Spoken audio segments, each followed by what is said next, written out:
What is going on, college basketball fans? I'm ready for Purdue at Indiana. Big test for Purdue, the last remaining one-loss team in at least the Power 6 conferences. Well, FAU lost, so maybe in all of Division 1. I actually forgot I have these I can set up for this game. These flags.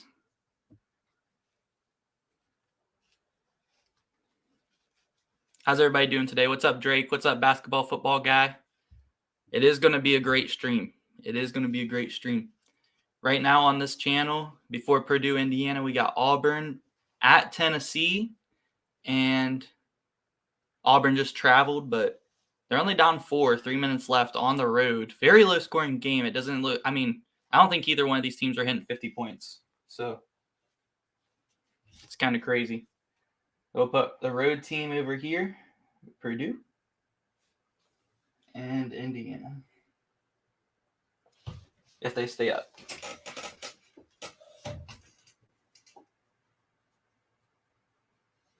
I have to back this up.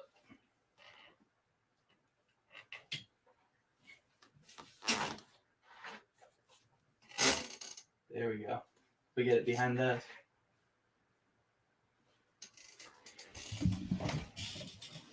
All right. There's been some good games going on so far, and we got a lot more good ones tonight. Iowa State beat Kansas by 15 points. Oklahoma State's beating TCU by 5. Georgetown only lost to UConn by 6 points. Like, what's going on there? What's going on with UConn, guys? I picked them as my champion still in my last bracket predictions, and they just keep underperforming. So I don't know. I don't know if I can keep believing in UConn, but they have such a good team. Like, they have the team that's built to win the championship, but I don't know what's going on with them. They almost lost to Georgetown. And Virginia Tech beat Virginia by 6 in Blacksburg. Big upset. Number 6 goes down in the rivalry game. Crazy. Shout out my girlfriend, Michaela. She's here today. Hi. She's in the chat. It's a big game. Zach Edey versus Trace Jackson Davis. Who would you guys rather have? We still got some time before this game starts. I don't know if they're gonna put it on ESPN2 when it starts, or if we have to wait until Tennessee versus Auburn ends. But yeah.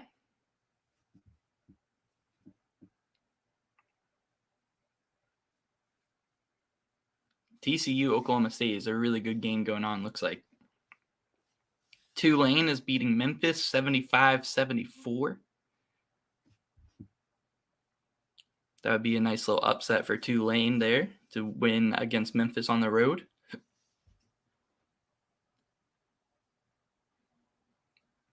Auburn for 3. Oh, bounced around but didn't go in. That would have cut the lead to 3. And it looks like Tennessee's going to hold on. I don't think the way these two teams have been scoring, I don't think Auburn's going to go on a 7-point run or even a 6-point run at the end of this game. Just don't see it happening. Just don't see that one happening.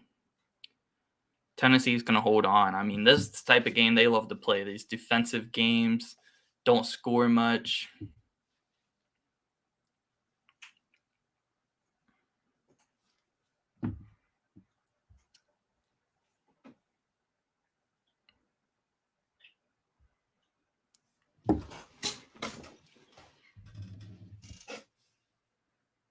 Yeah, I'm hyped for this game, though.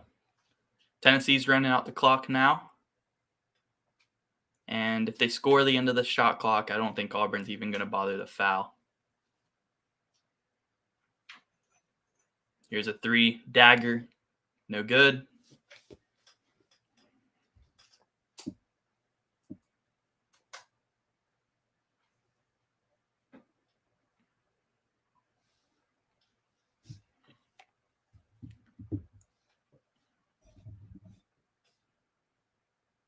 Auburn's got to go quick, but they're waiting till the last 10 seconds in the shot clock to find anything.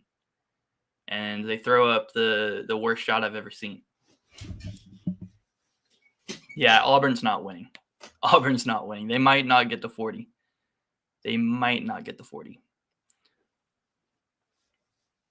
Let's just hope they don't foul and stretch this game out, because I'm ready to see the Edie man go up against Trace Jackson Davis, or as I like to call him, Tracy. Indiana fans don't like it when I do that.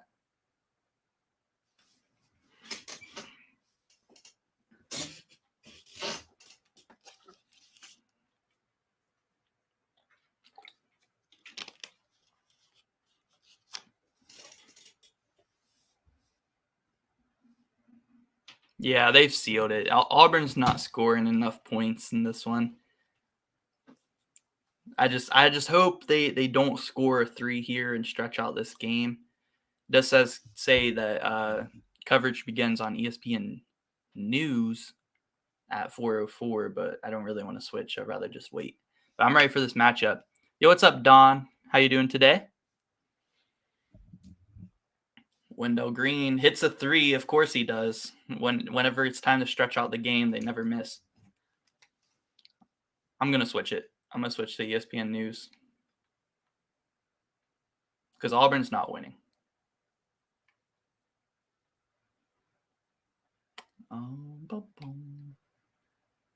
If I have it, I don't know. And we better just wait. It'll be better that way, because then we'll have to switch back. Yo, what's up, Ed Brown? Purdue by 12? Maybe.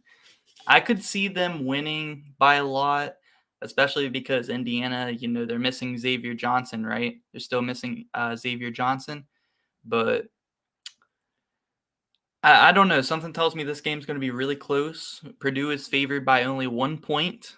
I think I would probably take that bet. I would probably take Purdue to lay at least 1 point and win this game. But I think Indiana's going to come to play. I'm interested to see how Zach Edey and Trace Jackson Davis play against each other, because Trace Jackson Davis, he's coming off a game where even though Indiana lost to Maryland, he had 18 points and 20 rebounds.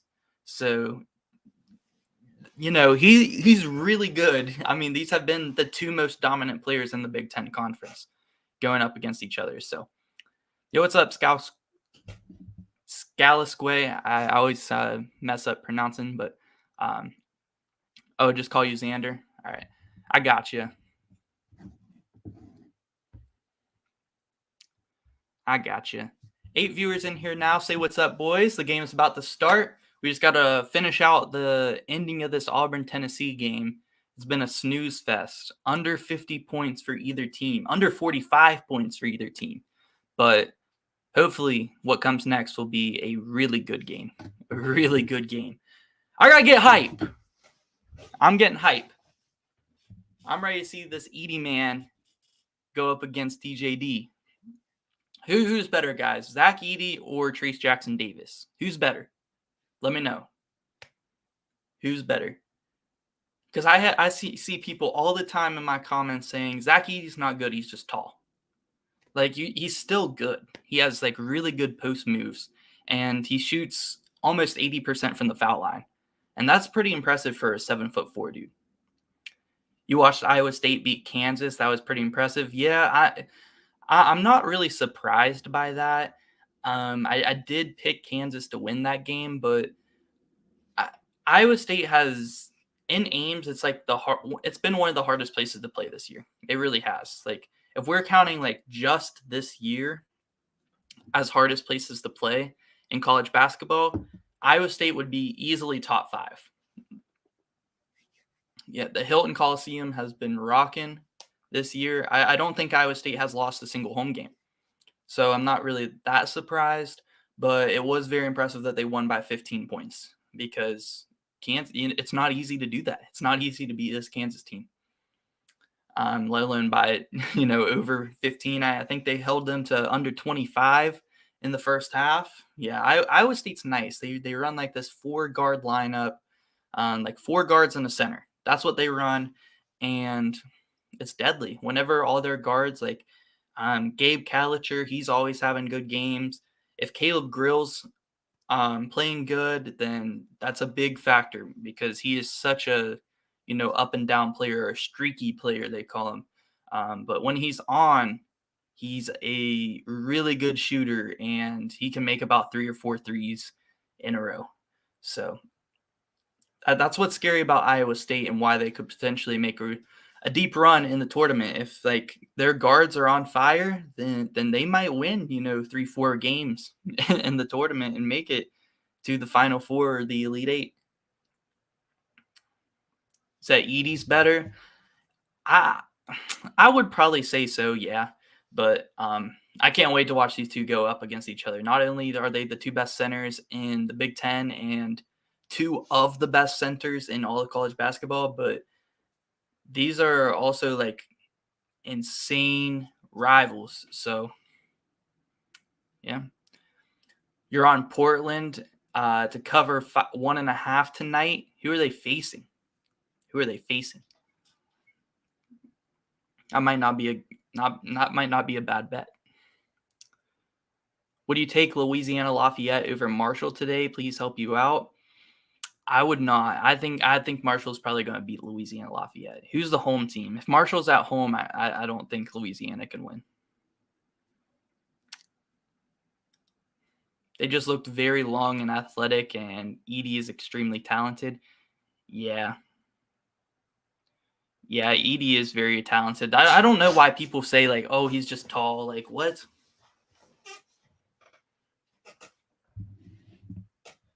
Some people just like to talk just to talk. Or what I hate is how nowadays, no matter what, everybody will downplay anything good that people do in sports. Like, I don't watch the NBA, but Giannis, like a couple months ago, he dropped like 40 points or 50 points, like 20 rebounds and over 10 assists. And people were saying like, oh, everybody's doing it, so it's not even impressive. Like, what? He just dropped 50, 20, and 10. And you're saying it's not even impressive. Like, people will try to downplay anything. And no matter who wins the championship, like in college football, Georgia won the national championship and completely slaughtered TCU. And everybody was like, well, Georgia's not even that good. They just got lucky that they got to play TCU in the championship. That TCU should have never even been there. Like, that's such a ridiculous statement because TCU beat Michigan to get there. I just think that Georgia was so much better than everybody else this year, and people don't want to admit that. But yeah, people try to downplay everybody's performances in sports nowadays. I don't like it. Yo, what's up, Gavin? You mad because Virginia lost today? Crazy. Portland is playing Pepperdine. Yeah, I would probably take them to lay 1.5. I think Portland would lay that. Who are you going for between Texas and Kansas State? I picked Kansas State to win. I don't really have a preference to who I want to win. But I'll probably go Kansas State just because I think Kansas State's more fun to watch. So I'd rather them win than Texas, but should be a good game. Last time they played each other this year, both teams scored over 100 points. It was like 116 to 102 or something like that. So it might be another high-scoring game. It might be. All right, Tennessee-Auburn wrapping up here. Tennessee is up by 3, and Auburn calls another timeout. Yeah, you're mad because Virginia lost. Yeah, to Virginia Tech, man. Big rivals on the road. Those are the toughest games. How good does this help Virginia Tech's case to maybe make the March Madness tournament too? Because they had a really good start to the year in the non-con. They started losing when they got to conference play, but maybe this will give them a little bit of a boost now They beat Duke, I think, a couple weeks ago. Indiana's already up 7-5 over Purdue, and this game's still going on. I'm ready to get into the actual game. Here we go. I want to watch Purdue, Indiana. I don't really care if Tennessee, Auburn goes to overtime. I'm just not really interested in that game. It better not go to overtime.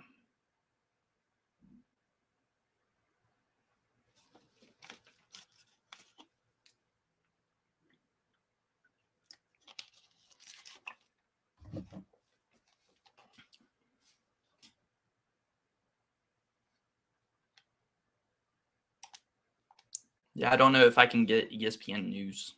So we better hope this game does not go to overtime. Just please, Auburn, do not hit a 3. Yeah, I am thinking about doing some college baseball coverage this during the off season. I'm probably not going to make too many videos on it, but probably stream during some of the big games in college baseball, and especially the College World Series. We'll cover that a lot, but not like really covering it a lot, but definitely that's something that we can stream during the big games and stuff like that. Tennessee won't get past the second. No, they're not making it the Final Four for sure. The furthest Tennessee's going this year is maybe the Elite Eight if they can get some good matchups, but I really don't see Tennessee getting past the Sweet 16. I really don't.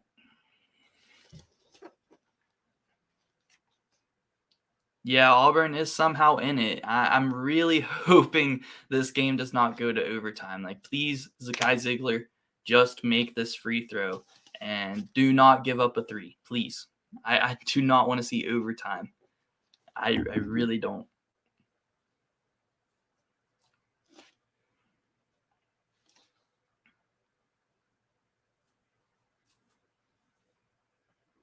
Let's see.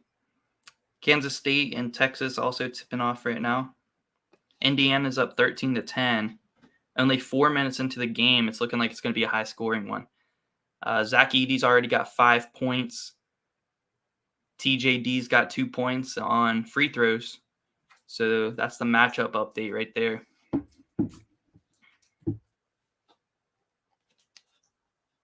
Virginia Tech won't make it. You guys will show them. Yeah, I don't know if Virginia Tech will be able to make it. They'll probably have to win at least 2 games, maybe 3 in the ACC tournament to be able to make it. And then they'll have to have a strong end to the year as well. Yeah, it's saying when I'm clicking on ESPN News, it's saying it's unavailable to me. So I don't know why it's not working, but the ESPN app is always like having trouble. So let's just hope Auburn doesn't make this 3. 3 seconds, no way. Okay, let's go. Game's over. Tennessee wins. Now it's Purdue, Indiana time, finally.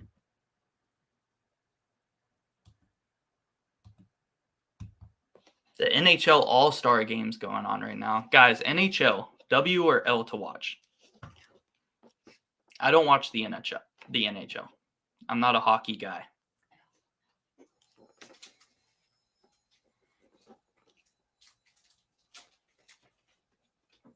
You hate watching Arkansas half the time this year.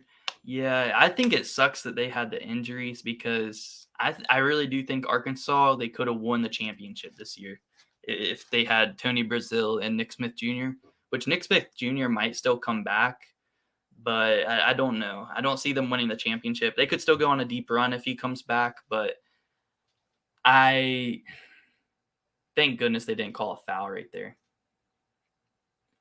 But yeah, if they still had Tony Brazil in that, I think that Arkansas could have championship potential this year, especially because of how wide open it is this year. L, you don't like hockey? Yeah, I don't really like hockey. If I were to cheer for a team, I would go for Pittsburgh Penguins, but I don't really watch it. I don't even watch the NHL playoffs. Not a huge hockey kind of guy, you know? Yeah, it should have been a foul on Tennessee, but I'm really happy it wasn't. Just because that game was a snooze fest. I do not want to watch that.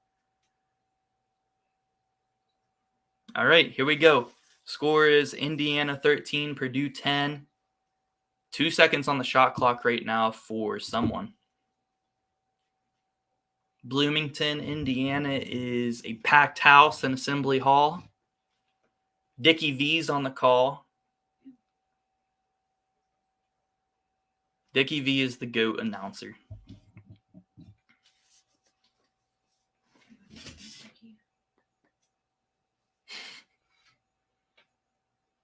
Hey, he has cancer.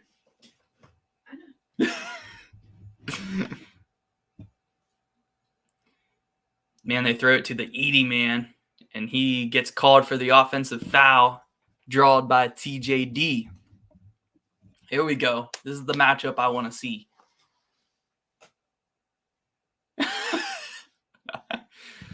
Some fan in a chicken hat just told Zach Edey to shut the fuck up.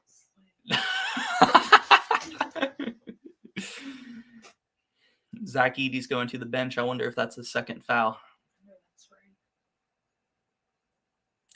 TJD is going to look to go to work with Zach Edey on the bench, but he missed.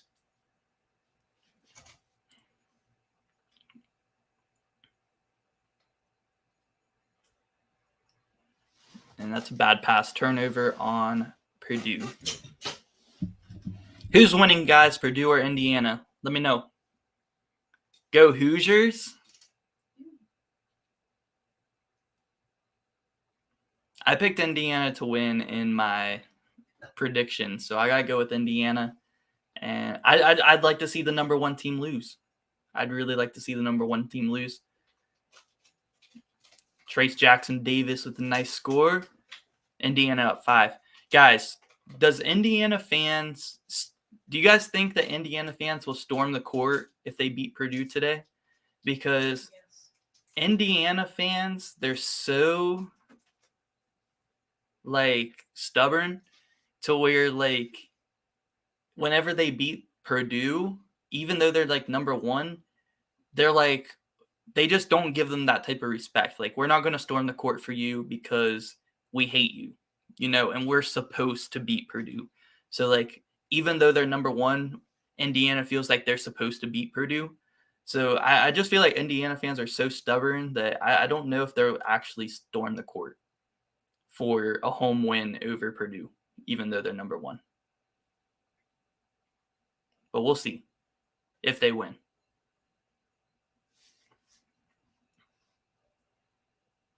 Zach Edey must have 2 fouls because I really don't think Matt Painter would take him out if he didn't. TJD with a big slam. Oh my gosh, he's babying these guys. Zach Edey's going to have to come back in soon because he is babying these dudes guarding them right now. They're too little. Drop step, one-handed dunk. My goodness, man.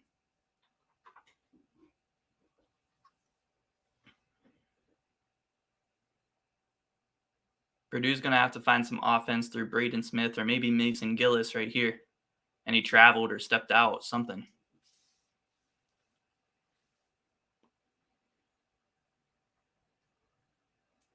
This was crazy. A smart by TJD right there. He had the double team on the block. So what does he do? He dribbles out to the wing a little bit. Not all the way behind the three-point line, but dribbles out a little bit. The double team leaves him, and then he heads back in and just babies the guy that's still on him. See how he dribbles outside? The double team leaves. Oh, that was a nice steal. They called a foul. Nice job by Braden Smith. This is going to be a good game. One of my subs let me know that because I picked Indiana to win and my score prediction was like 80 to 70 something. And they told me that Purdue has never given up more than 70 points this season. So right now, Indiana's on pace to do that. And they're on pace to score 80, like I said. Just saying. And Zach Edey's back in. Braden Smith misses the three, but Edey gets the offensive rebound, and he's fouled. Is it 1-1 already? Oh, no, they just called it on number 11. Okay. Or number 12. I was about to say, there's no way Purdue's already in the bonus.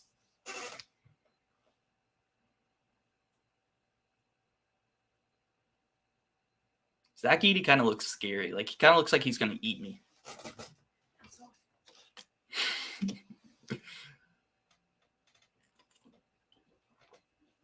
Here we go.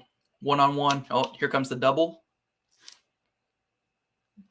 Zach Edey just looks so big compared to Trace Jackson Davis. And TJD is literally another offensive rebound by Edey.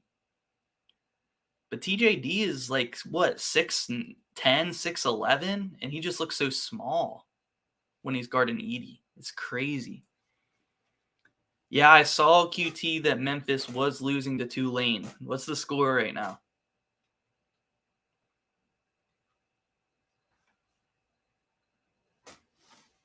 Got some trash talking going on.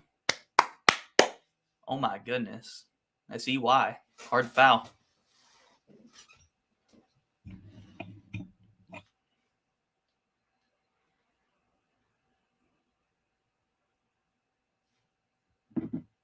I guess they're going to review if it's a flagrant now.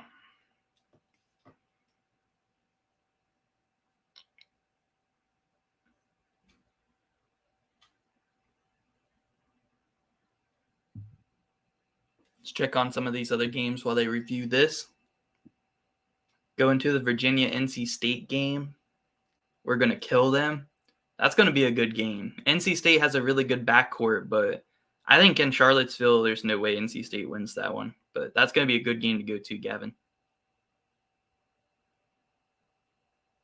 Alabama's up on LSU. Last time, didn't Alabama destroy LSU by like 30? Miami's defeating Clemson by 10 on the road. That'd be a good win for Miami, considering Miami can't win on the road ever. If they can beat Clemson on the road, then that would be a really good win for them. Guys, what do you guys think? Is that a flagrant or no? I don't think that's a flagrant. He got like all ball almost. Like, yeah, he got some arm, but he was definitely playing the ball there. He was definitely playing the ball there. It looked a little bit like a hard foul, but I don't think that that's a flagrant. That should just be a normal foul. Let's get back to playing. They're taking way too long.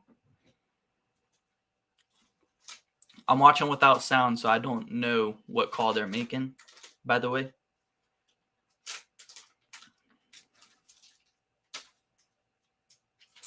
Kansas State is up on Texas 15-9.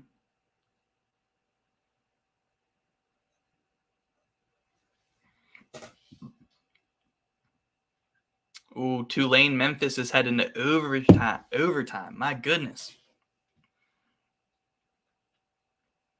It's a good one going on there. Illinois is up on Iowa 65-64. 1-point game. Be a good road win for Illinois. If Purdue loses today, who's the number one team in the country? You could say Tennessee, they're number 2, and they won against Auburn today.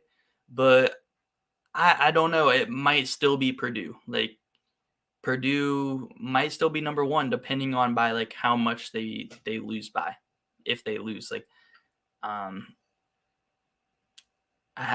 don't know. I'd have to really think about that one right now. But we'll be working on our power rankings tomorrow night, and if Purdue loses, it's going to make things a lot very, very interesting. Very interesting. Yeah, Tennessee did lose to Florida on Wednesday, so it's not going to be Tennessee. You are right. I did forget that happened. So yeah, Tennessee is not going to be number 1. Ooh, great cut by Gillis, but he got scared and traveled. Yeah, and he was talking trash to TJD too, but he was scared that he was going to get blocked by him. So yeah, Mason Gillis can't be scared there. He's got to go up with that strong. If he goes up strong, he might get blocked, but most likely he's going to at least get fouled. Because that was a great pass.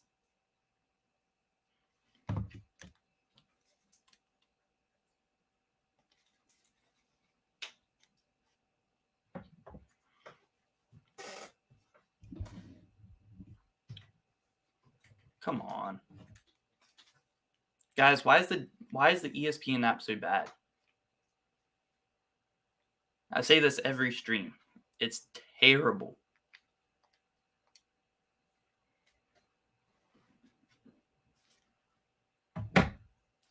What do you take Loyola Marymount to lay 4 versus San Diego today? Yeah, I would. Trace Jackson Davis with a big dunk again in transition. I missed the first part of that, but he's came to play today. This is going to be a good matchup. Zach Edey's about to get going too, I can tell. Braden Smith fouled on the drive. But let's go. Let's see let's see who I would have as my number 1 team if Purdue lost today. Maybe Houston? I don't know. Houston had some good wins this week. Or they only had 1 game this week. They play again tomorrow at Temple. So if Houston, they beat Wichita the other day. If they beat Temple too, I could see Houston being the new number 1. Or still having Purdue as my number 1 team. I think those would be the 2 options. Virginia lost today. Arizona plays Oregon State. When is that game? Tomorrow? That should be an easy win. And Alabama, if they're probably going to destroy LSU today. I would say it's probably Houston. If they beat Temple tomorrow, then I would probably say Houston is probably the new number 1 team if Purdue loses. But I could see Purdue even staying at number 1, really, if they lose, just because right now they're really far ahead. So if it's a close game, they barely lose, I could see it. Yo, what's up, Drake? How you doing today? Yeah, Indiana is looking really good. Indiana's looking really good right now. You said Memphis turned the ball over so much today. Dang, is that why they're in OT with Tulane? I mean, Tulane's not a bad team. Yeah, I really do like Marymount to lay 4 over San Diego. Marymount's a good team. You know, they beat Gonzaga in Gonzaga, beat their 76 game home game winning streak. Took that down. Like Marymount's a good team there in the West Coast Conference. I think they're much better than San Diego, so I like that. I like that bet.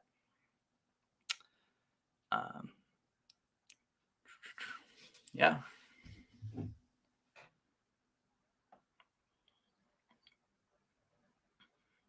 It's been a good game so far. I like that Indiana started strong because I think Purdue's definitely going to make a run, right?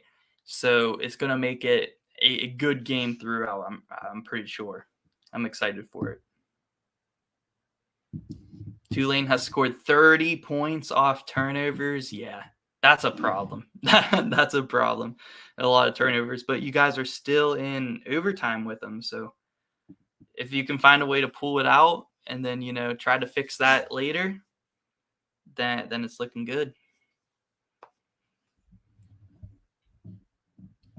Doing good, Drake? That's what's up, man. I'm doing good too. I'm actually feeling great right now. I'm feeling great. I'm about to get hype once this game comes on. Once this game comes back on, and here we go. I'm about to get hype right now. I got to get lit. Because this is going to be a great game. Oh my gosh, who is that woman? Some woman's nose just came on my screen. Kendrick Davis has 7 turnovers. Dang. Yeah, I mean, when you're a point guard and you have like such a high usage rate, then you're gonna have those games. Yeah, and he has 5 steals as well. Yeah, like when you have a really high usage rate as a point guard, um, then yeah, those you're gonna have those games. But I don't know who that woman was. Like, was that somebody's mom? You're salty. You lost to Virginia Tech. Hey, all teams are gonna lose to their rivals on the road, man. Do you guys play Virginia Tech again in Charlottesville this year? You guys can get them back. Wow, Braden Smith misses the first free throw. Had an early cash out for 200. You missed out on with a 15 leg parlay. My goodness. You had 8 games down. Then St. Louis game was starting to look ugly. Went to cash out and your phone died. Dude. That's the luck, man. That's the luck everybody has when they sports bet. Like, for example, you have a guy like Zach Edey who's getting like 25 and 14 boards every game. And then like the day you bet on him scoring over 20 points, he'll score like 12. And you're like, dude, really? But like it always seems that way. Braden Smith misses an easy layup, but Edey just without even jumping, just reached over TJD's head and grabbed the offensive rebound. I'm about to get hyped though. As soon as TJD or Zach Edey does something crazy, then I'm about to get lit. It's a nice floater by Indiana. They don't even have Edey on Trace right now. They have what's his name guarding him? Oh, you played them at home already? You guys beat them, right? So at least you guys have that, you know. You didn't lose to them twice.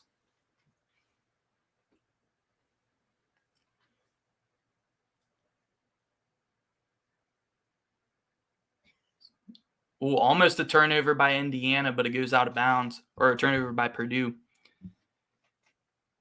You think Zach Edey will be nothing in the NBA? Yeah, probably. I mean, you think about like another tall guy that went to the NBA is like Taco Fall, right?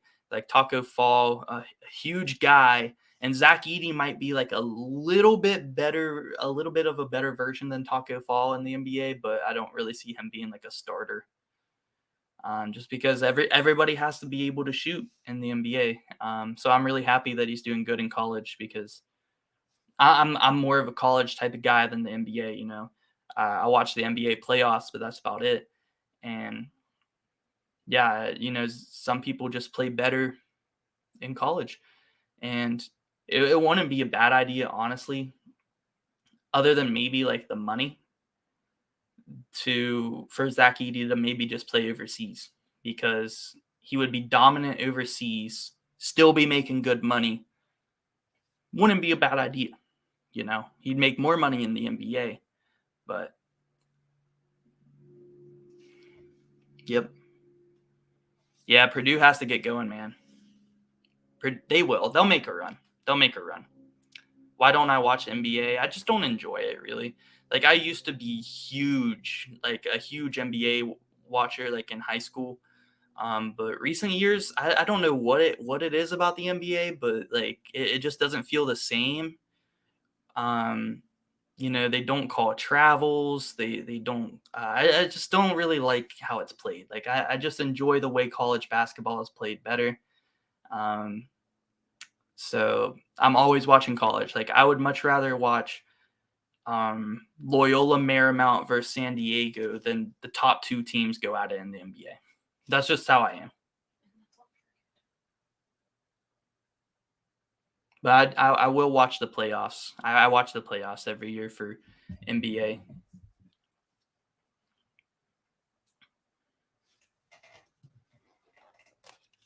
St. Louis cost you 800. They were the only team to lose last night. That's insane, man. Because I actually thought that they were going to beat VCU too.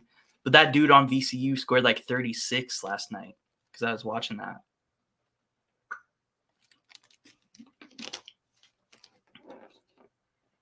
The foul on the inbound on Indiana. 9 minutes left in the half. Indiana's up 25-17. If anybody was looking for a score update.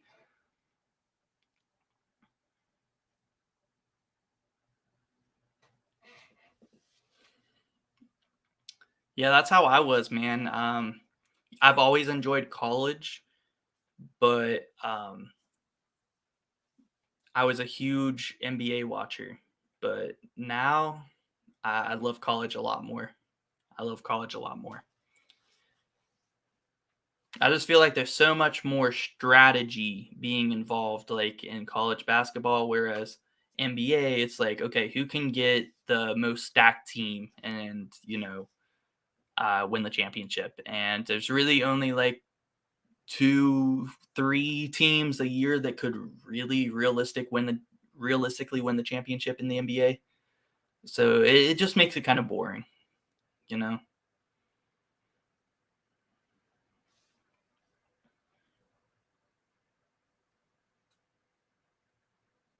Oh my, everybody's diving on the floor. Wide open three for Indiana. Sinks it, and that's an 11-point lead for the Hoosiers. Assembly Hall's getting lit. Tamar Bates hit 3. Oh, that's a good shot fake, and he gets fouled. Let's go, guys.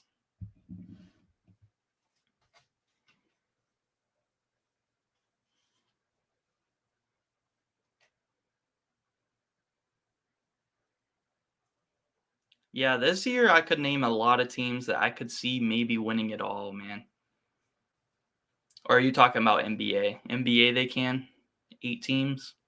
Maybe.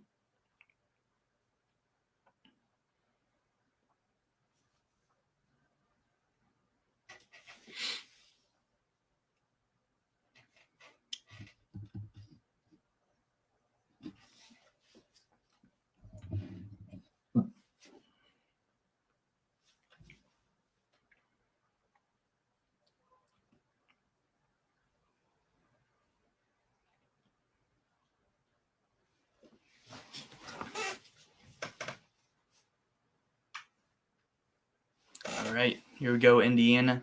Bringing it back down the court, up by 10. TJD is on the bench. Zach Edey's on the bench. So let's see who can win these minutes where both players' star centers not on the floor. Tamar Bates, he just hit a 3 trying to make something happen, and that's a turnover. Purdue maybe going to make a run here. 8 minutes left till halftime.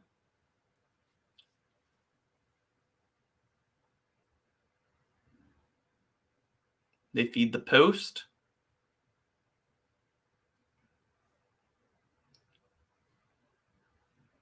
It's a good move, but they're going to call a foul. Okay.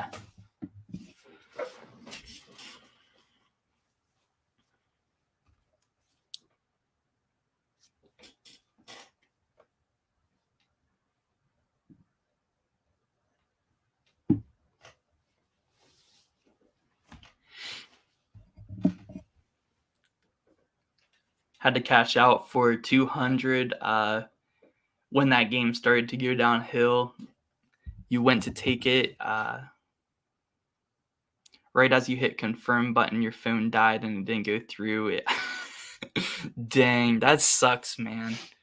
That sucks. You would have at least had the 200. Dang.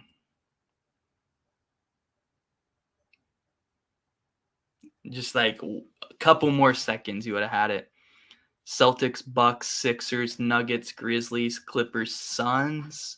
I'll tell you right now, I don't even watch the NBA this year, but the Suns aren't winning it, the Grizzlies aren't winning it, and the Nuggets aren't winning it, and the 76ers definitely aren't winning it. So I would probably say Celtics. I'd probably say right now the Celtics are winning the championship. Whoever wins the Eastern Conference Finals matchup between Celtics and Bucks will be your champion. I haven't watched a single NBA game this year, but I can tell you that. Yo, what's up, AJ?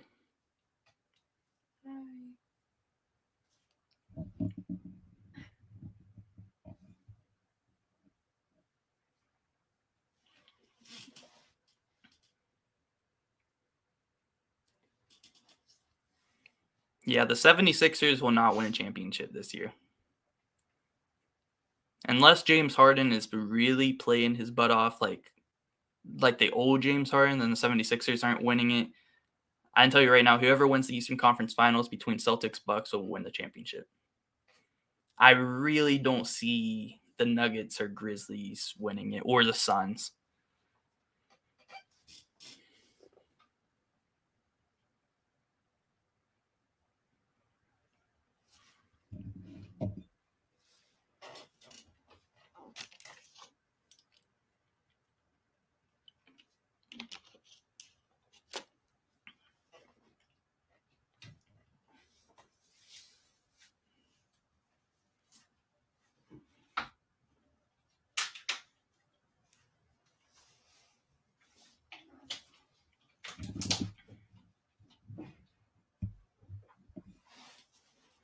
Yeah, the Suns, Grizzlies, Clippers, they might make it to the championship, but they're losing in 6 games to either the Celtics or the Bucks.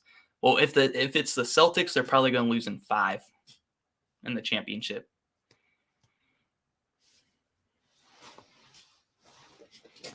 All right, let's go. Hopefully TJD and Zach Eater are back in the game, because that's what I want to see. That's the matchup, guys. That's the matchup. That's the matchup we all want to see.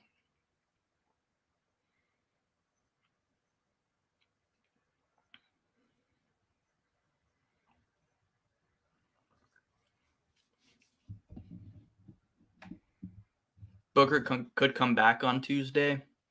Yeah, I mean, the Suns could get back to the championship, but they're not beating the Bucks or Celtics. I know that.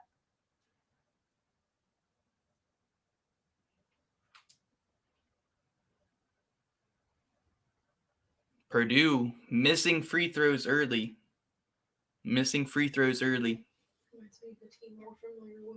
Yeah, it's like WVU. They've been making them recently, though.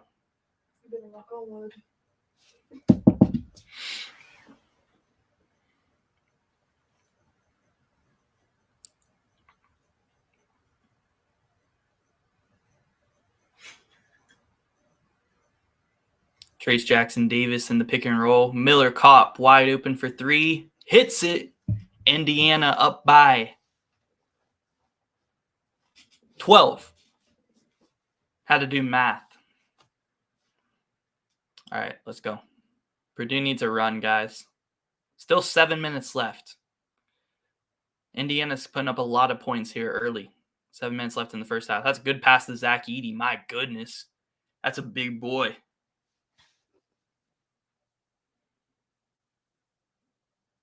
That is a big boy.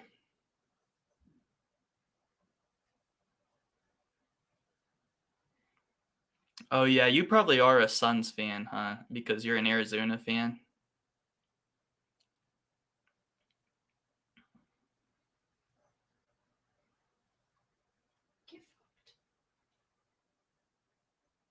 I'm sorry, man, but the Suns are so unlikable. Like, their whole team is just cringe. Like, I do enjoy watching Arizona this year, but the Phoenix Suns are so cringe, dude. The refs carried Tennessee. That was a foul at the end of the game. He should have had 3 free throws to tie it. Yo, what's up, Slay's News, though? Slay's Noobs, though. Yeah, Bucks or Celtics are winning the championship. And I haven't watched a single NBA game this year, but I can tell you that.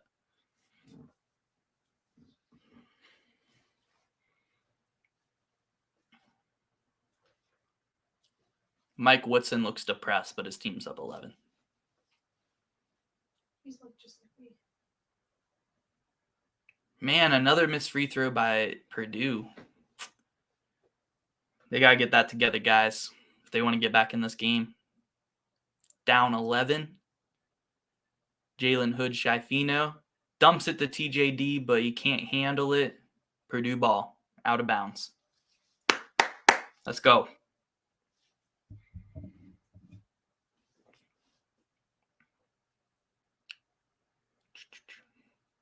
Indiana's last win against the number 1 team was in 2013.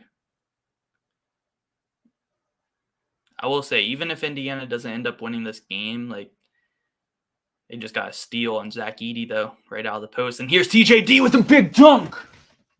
Let's go. Let's go. All right, guys, it's time to get lit. It's time to get lit. Timeout, Purdue. Get a big steal from Zach Edey out of the post, and then a big dunk in transition. Let's go, guys. Woo. Maryland should be ranked? No. Just because they beat Indiana at home, an Indiana team, like, even though they're playing really good right now, they were not playing good against Maryland at all. Like, they played terrible against Maryland. The only person playing good against Maryland was Trace Jackson Davis. Maryland, no, I don't think Maryland should be ranked. Yeah, this is the number 1 team, and they're getting pounded right now. How far is Purdue going in March, guys? How far is Purdue going in March? Let me know. Right now, I'd probably say Elite 8 or Final 4. Like, I'm losing confidence in them already. I was starting to become a little bit of a believer. But I don't know, guys. Here we go. We're back. Indiana up 13. Straight to Edey in the post. Hook shot. Bounces around. That's a soft touch by the big boy.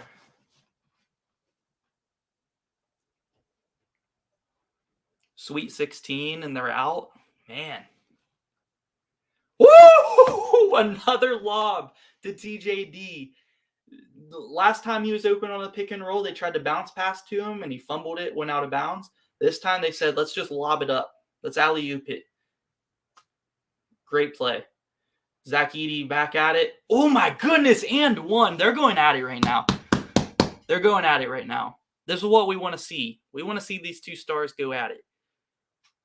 Zach Edey with a hook shot. Other side, Trace Jackson Davis with the oop finish. And then on the other side, Edey with another hook shot, this time, and one. That's what we want to see, man. Let's go. Yo, what's up, Jay? K-State stayed up by 12 on Texas. Goodness. You agree, Sweet 16? I think Elite 8. Maybe Final 4. Oh, my goodness. And right back on the other side, TJD gets an and one. These dudes are going at it.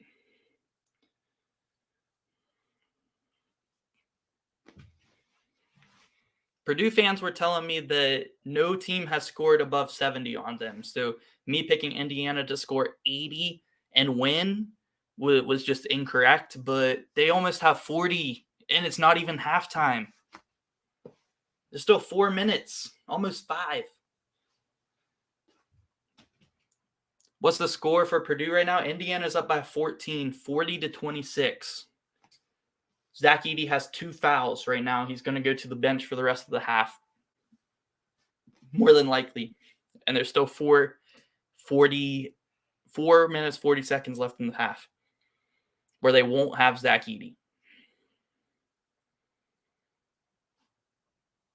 Indiana might score 50 this half.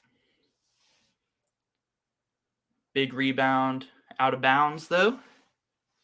You can't believe Joe Lunardi bracket on Friday. He had Kansas as a 1 seed over Arizona. Yeah, here's my thoughts, man. The Big 12 is just so good. I think whoever's like top of the Big 12 should get a 1 seed. But I do agree that Arizona right now, Arizona should be a 1 seed. Like 100%.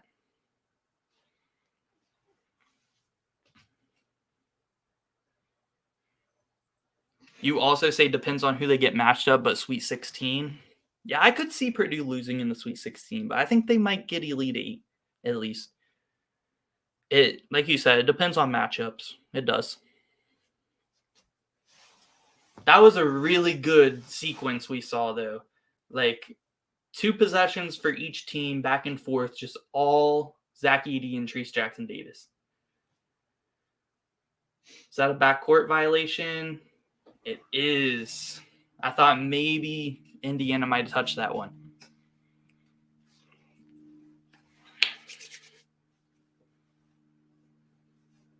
It is a packed house in Assembly Hall.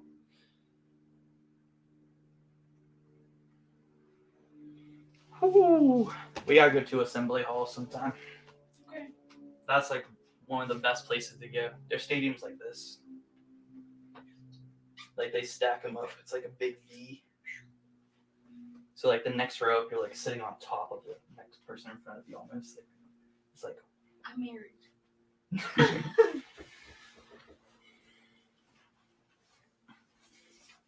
Guys, what's your top that's not your favorite team? What's your top bucket list college basketball arena that you want to go to? Because I think Assembly Hall is up there.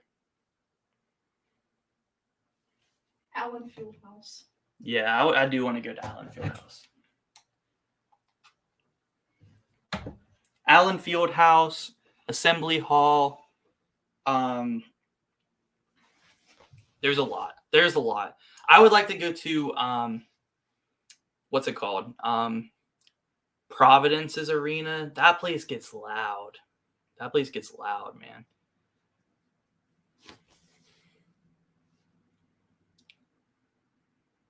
Cameron Indoor Stadium is another one. I don't like Duke, but that's a place I would love to go to. Rupp Arena for Kentucky. That's one I would like to go to. There's a lot, man. Xavier Stadium is loud.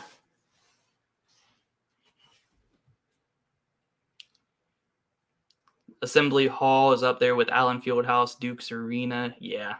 These are some good ones, man. I definitely have to go to some. 100%.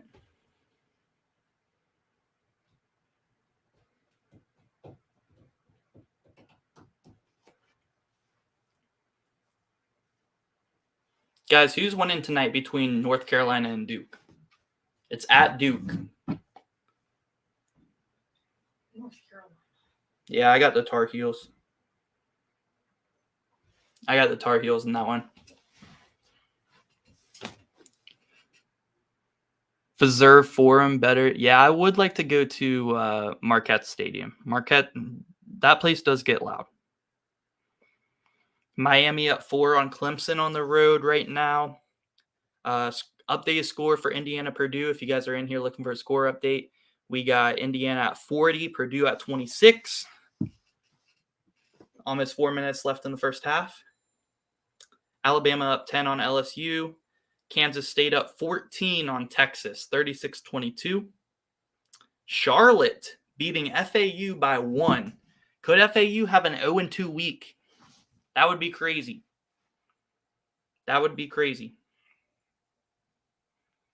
You got Duke, North Carolina. So you guys are pretty split. You're starting to get worried that that Michigan State might miss the tournament. Did they play today? Who did they play today? Did they lose? I don't think Michigan State's missing the tournament. Because Michigan State's made like 20 tournaments in a row or something like that. Tom Izzo is an amazing coach. They're going to sneak in there. I wouldn't be worried if I were a fan of the Spartans. TJD with a left-handed hook shot. No good. Yo, what's up, Armchair Gamer? Yo, what's up, Al? You guys won't. You said no to FAU losing 2 in a row. I don't think they will, but they are losing to Charlotte right now. The Charlotte 49ers. You want to see a game at Oklahoma State? Yeah, Oklahoma State, when they're good, they have a good atmosphere. But I feel like that's like one of the not so good atmospheres in the Big 12. Did Virginia lose bad? I think they lost by 5 or 6 to VTech. Sorry, guys, I have to roll my chair.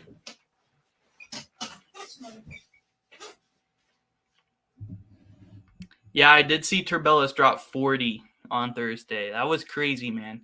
I actually wasn't watching the game, and I seen he had like 30 some points, and I tuned in. That was a great performance because he didn't even score in the last few minutes of that one too. So he had 40. He probably could have got up to like 45, closer to 50 if he wanted to.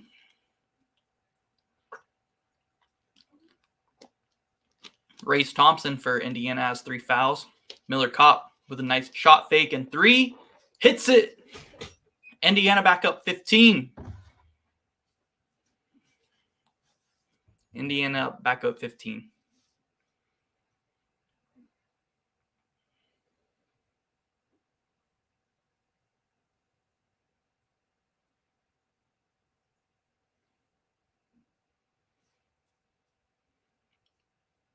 Braden Smith drives, kicks, 3-point. Missed by Purdue. I haven't seen Purdue hit a 3-pointer all night. I'm not sure if they have or not, but I haven't seen it. Yeah, Virginia will bounce back. You're nervous that FAU might miss the tournament? Yeah, see, the thing about Conference USA is that's probably a 1-bid league. So, I mean, it could be a 2-bid league. Say FAU makes the Conference USA championship and then they lose to like UAB, they might both get in if FAU like wins out. But yeah, I don't know. I think they might have to win the Conference USA championship because I think it might be a 1-bid league. At most, a 2-bid league. If they are a 2-bid league, then FAU probably gets in. Who do I have with Kentucky, Florida tonight? I got to go Kentucky. I mean, I don't think Florida's good at all. I know they just beat Tennessee, but I really don't think Florida is any good at all. So I go Kentucky. Is there going to be a good Big 12 team that misses the tournament? Maybe. I mean, I think Oklahoma's going to miss the tournament.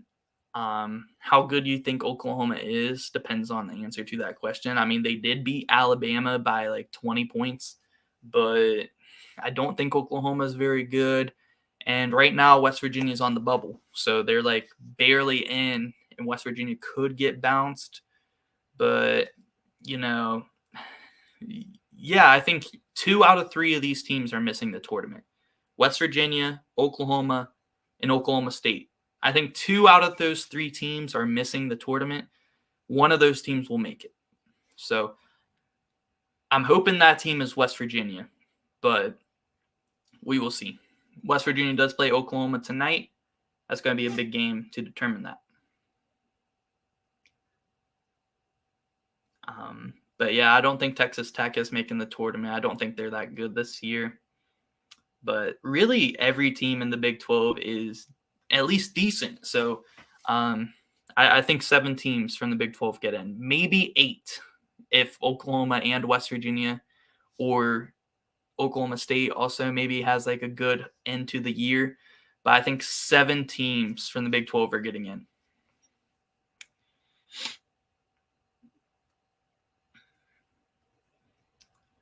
Yeah, this is getting ugly for Purdue right now. But I expect them to make a run, coming out of the next half. They haven't been shooting well. They got to make shots, clear out the inside for Zach Edey. I mean, that's their game. And when they're not making shots and they're also not playing very good defense at all, that's a cause for a disaster right there. And that's kind of what I predicted. I've been predicting for Purdue for it to happen to them in the tournament. Once we get to March Madness, if Purdue has a game where they just can't make a 3-pointer and they just can't rely on Zach Edey to do it all because they will get double team him, they will kick it out, and though if they're missing those threes, and they're not playing good defense, then they could lose. That's where they're vulnerable. That's their weakness. Because you got to think their point guard and their shooting guard, they're both freshmen. They are 22-1 right now on the year, so you don't really want to think about that right now. But they do have 2 freshman guards starting. So that worries me come March Madness. You usually want to have a veteran guard.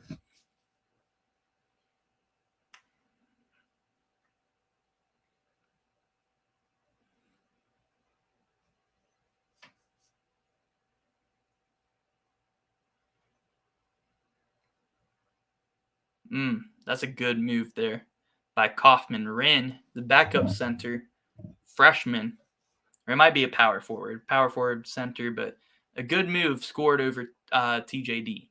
Good move. They need it because Zach Edey's out for the rest of the half with 2 fouls. They want to make sure they have him for the entire second half, man.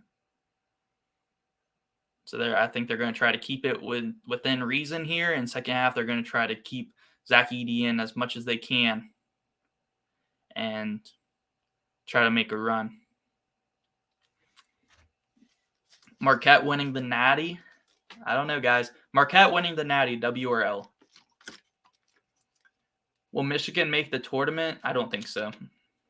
They'll have to go on a run here. They did just beat Northwestern. They'll have to go on a little bit of a run here.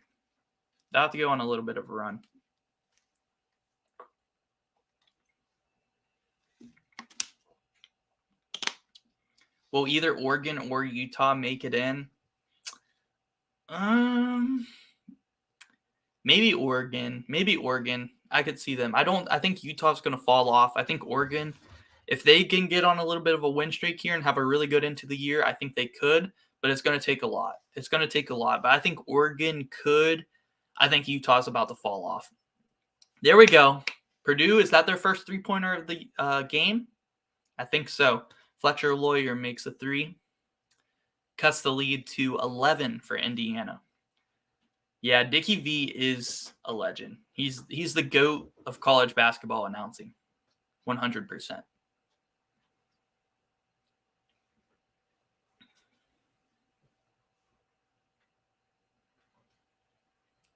TJD is triple teamed right now. My goodness. And he gets fouled. And that's going to be 2 shots. They're in the double bonus.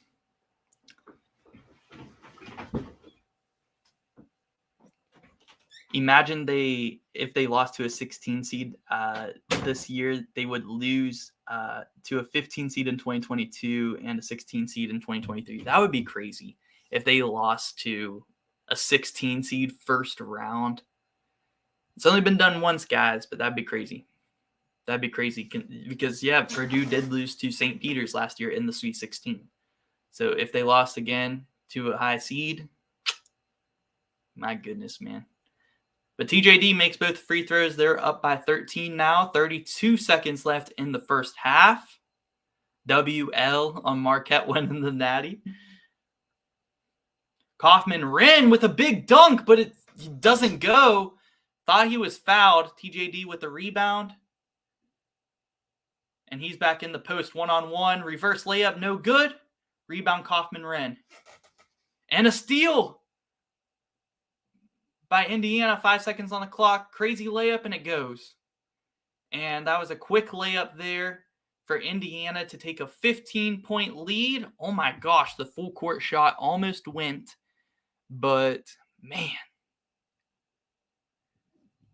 what a steal there by Indiana to get the quick bucket at the end and go up 15, scoring 50 in the first half on the number 1 team, up 50-35 at halftime. That was a really good half. Let's see if Purdue will make a run in the second half and come back. W maybe? They need to make another college basketball video game. Still play the one from 2010. Facts, man. Facts. I have it right here. I'm starting a new series probably during or around the time March Madness or like after. We're going to be doing a Dynasty series, guys. A new Dynasty series coming. And this one I'm going to take very seriously, and hopefully you guys like watching it. I'm going to edit it really well, and yeah, it's going to be lit, guys. That's a series we got coming. Rebuild FAU. I mean, possibly we could. We'll have to see which team we do, man. But we'll have to see.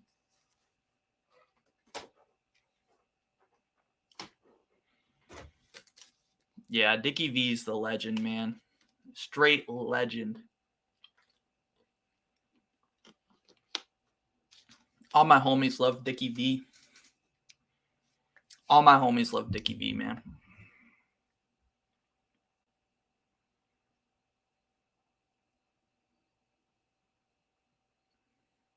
Trace Jackson Davis has had himself a half. My goodness, he's been killing it, guys. Purdue's down 15. We're at the half. What do we got? What do we think? Do you guys think Purdue is making a run to come back in the second half? Yes or no? Is Purdue making a run to come back? Who do I think coach of the year is so far? That's a good question. I'd probably go either. Honestly, Matt Painter should be up there. I know Purdue has been the number one team, but they have not. They were not projected to be this good in the preseason. Matt Painter is just a super good coach, and I think he deserves some recognition. Jerome Tang at Kansas State, they were projected to finish last in the Big 12, and look what they're doing now. And this is his first year as head coach, so I think he deserves some question or some mention. So Matt Painter, Jerome Tang. There's a lot of guys you could go, though. There's a lot of guys you could go, but I think those should probably be the top two. I'm probably between the two right now. You think Purdue is coming back? I think so. I think, they might not win, but I think they come back and make this a game. I think Zach Edey was on the bench the last 5 minutes, and he's got 2 fouls. He's got to play a little bit safe here, but he's still got 3 fouls now. He's got some room there. So I think that him being in will help a lot. For sure. I should do a Marshall in the next Dynasty series. That would be fun. I could do Marshall. And that would be fun, man. I don't know. Should we do a mid-major team or should we do a Power 6 level team, guys? What do you guys think for Dynasty series? Shaka Smart, coach of the year. Shaka Smart is a super good coach, man, but he might be top 10. He might be top 10 in the coach of the year discussions, but I don't think he'll win it. Unless Shaka Smart wins out. Or unless Marquette wins out. But who's my Super Bowl pick? I got the Chiefs. Die, Eagles, die. I hate the Eagles. Please, Chiefs win. Mid-major, please do FAU.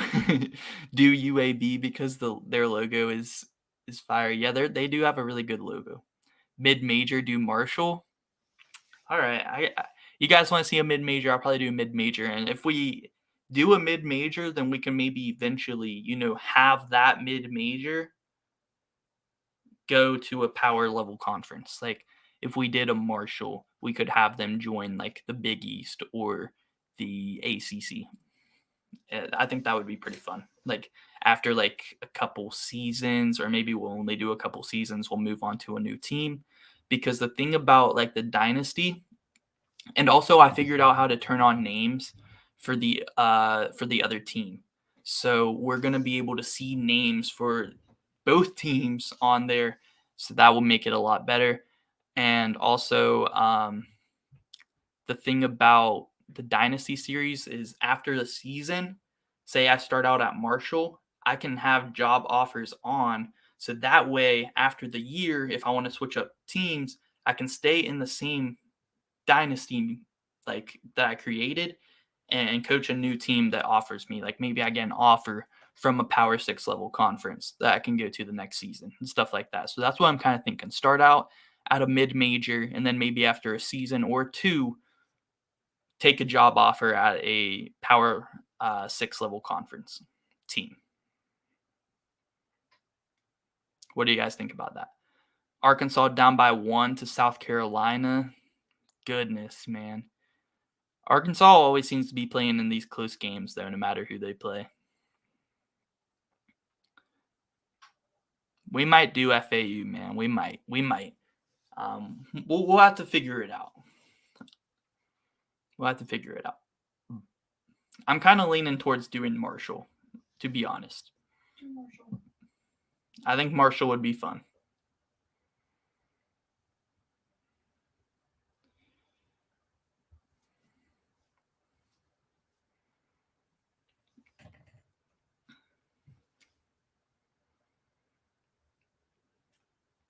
Let's take a look at some of these other scores going on today.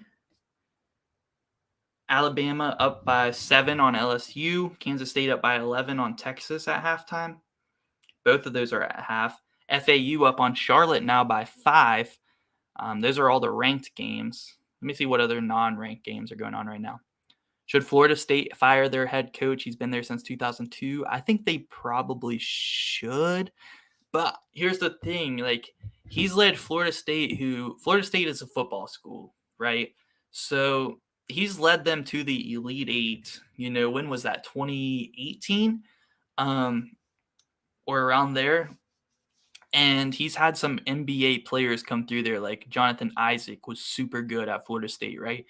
But these past couple of years, last year, everybody kind of cut them some slack because they're like, oh, Florida State, they're not good, but they've had some injuries, so that's the reason why. They're going to be good this year. A lot of people thought they'd make the tournament again this year, but they're just playing bad. They're one of the worst teams in Division I. So, maybe not Division. Yeah, they're up there. They're one of the worst Power 6 level teams 100%. So, I don't know, guys. Do you guys think Florida State should fire their head coach, yes or no? Like, he's done some good things, got a football school to the Elite Eight, but the past few years just hasn't been getting it done. What do you guys think?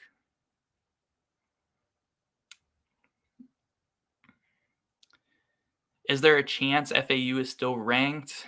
Knowing the AP poll, I don't think so, right? Charleston lost one game, and they're like, get them out of here. I think, they just don't show that much respect for mid-majors. But, they won't jump too far out. If they start to keep winning, then they could get back in. But I think they're probably going to fall out this year. Or this week. Yes, they should fire him. Cal is definitely, Cal needs to fire their coach. I don't know how that man still has a job. The two that coming into the season, I was like, how on earth do they still have a job, was Cal and Pitt. And Pitt is actually playing good this year, surprisingly. So I'm hoping they give Jeff Capel an extension or something, because I think Jeff Capel is not that good of a coach at Pitt. And, as a West Virginia fan who has to play them every year, yeah, I hope they keep Jeff Capel, but because I don't think he's very good. But yeah, I don't know how Cal still has. I don't know how they haven't fired their head coach. I just think Cal, they really don't care about their sports. They don't care at them because they suck at football. They suck at basketball. They suck at, as far as I know, every sport. So I don't know. I don't think they really care about their athletics that much.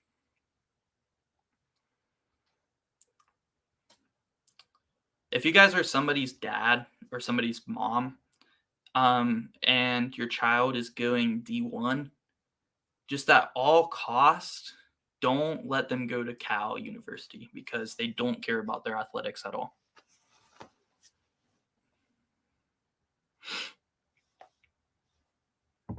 Yeah, Louisville's coach, it's interesting because this is his first season. So, do you guys think, do you guys think a team should fire their coach after one season if they're just, really bad? Yeah, Cal is 3-19 this year. That is, insanely bad. They should be kicked out of the Pac-12, replace them with Gonzaga. Yeah, they could. They should, honestly. Gonzaga's going to the Big 12, though. Here's my thing. Arizona State, Colorado, and Gonzaga join the Big 12. Then just imagine that. The Big 12 would by far, it's already the best basketball conference, and now we're adding Houston, Cincinnati, UCF, BYU, add Gonzaga, add Arizona.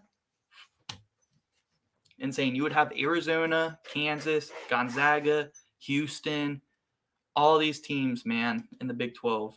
It would be stacked. It would be absolutely stacked.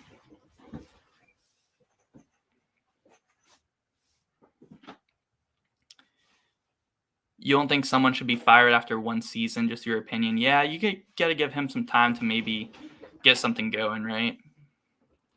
Get his recruits in here, because whenever it's your first year, like, you don't have your recruits. So, and if you do, it's like they're like freshmen. You got to give them a couple years to get things going. And Louisville is like a really good basketball program historically. So, they have high expectations still, but you got to give them some time.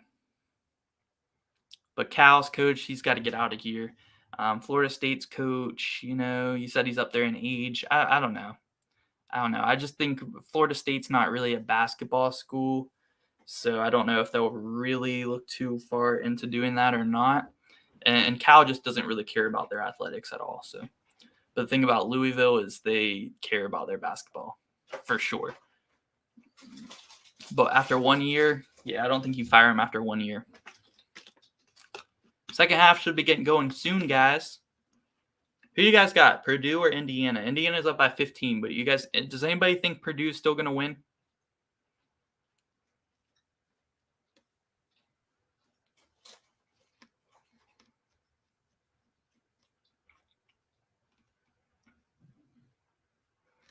Arizona would leave the Pac-12 if they weren't garbage at football. I mean, yeah, but their football team I think their football team's going to slowly get better again, though, like next few years. But, with the Big 12 thinking about adding Gonzaga, does Gonzaga even have a football program? Like, I don't think so. If they do, it's not D1. Could Gonzaga just join the Big 12, like, just for basketball? I don't know.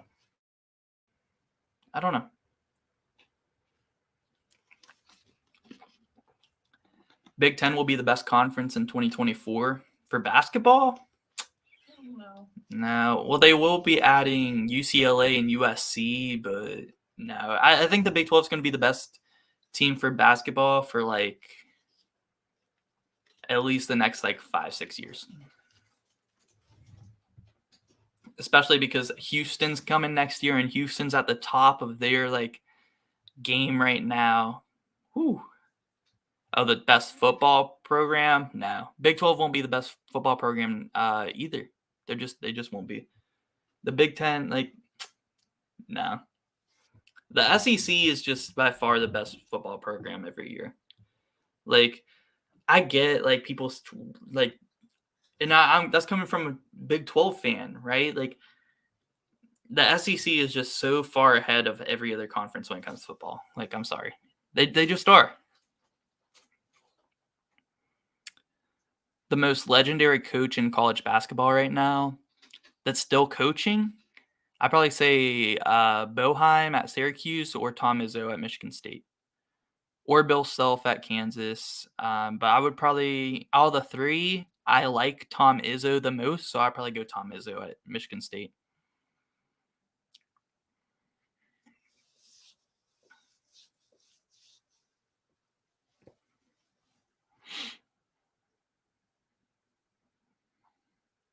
LSU is competing with Alabama. Yeah, I seen it was somewhat close, but I don't know. Didn't Alabama destroy them earlier in the year? I don't know. I don't think LSU's that good, though, so I think Alabama might be the only team in the SEC this year to make the Elite Eight. I don't think Tennessee is making the Elite Eight. I don't think Auburn is. I don't think Arkansas is this year, even though Arkansas made the Elite Eight the past 2 years. I don't think Arkansas will. 5-point game. Alabama's up by 5 on LSU. Old Dickie V putting the miner's hat on. Or a construction hat, something.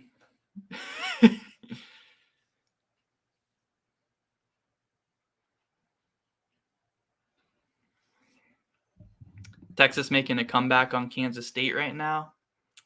Yo, what's up, Al? What, you changed your profile picture to Michigan now? Is FAU losing? FAU must be losing. You had to go into hiding as a FAU fan now, huh? I know what you're doing.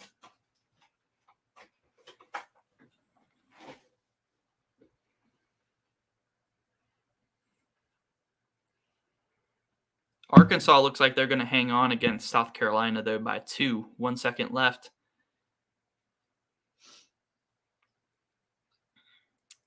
Yep, Kansas State is only up by 3 now on Texas. 40-37. No, FAU is winning by 11, so.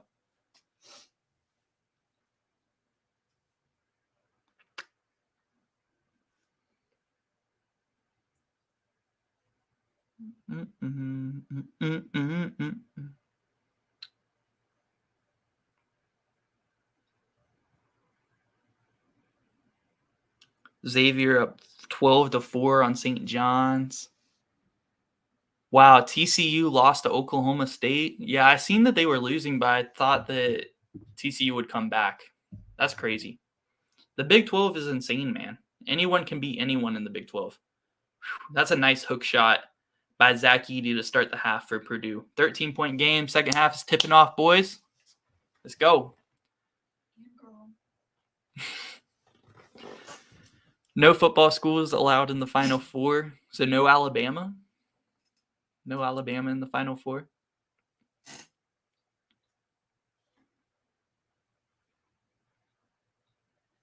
Guys, is Alabama making the Final Four this year, yes or no?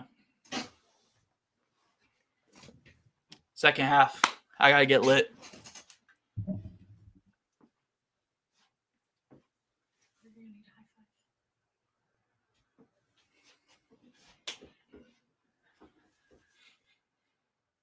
five. 13-point game. Purdue's looking like they're going to make their run right now. Here's a 3. No good. And Caleb First screwed it up because Zach Edey had an offensive rebound, and he tipped it out.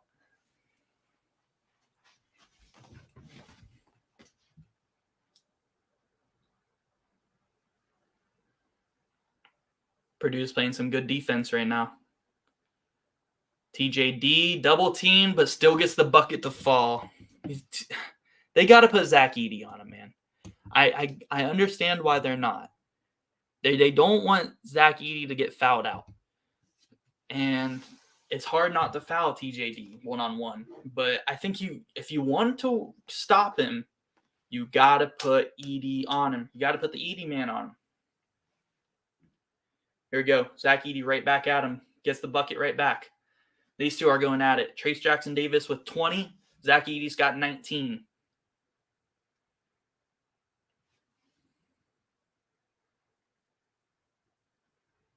Pull-up shot by Jalen Hood.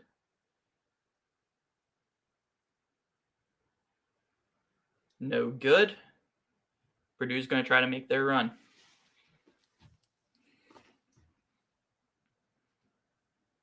No. Everybody says no to Bama in the Final Four. Woo! There's another nice bucket by Zach Edey. And TJD falls to the ground on the drop step. It's a big boy. 11-point game.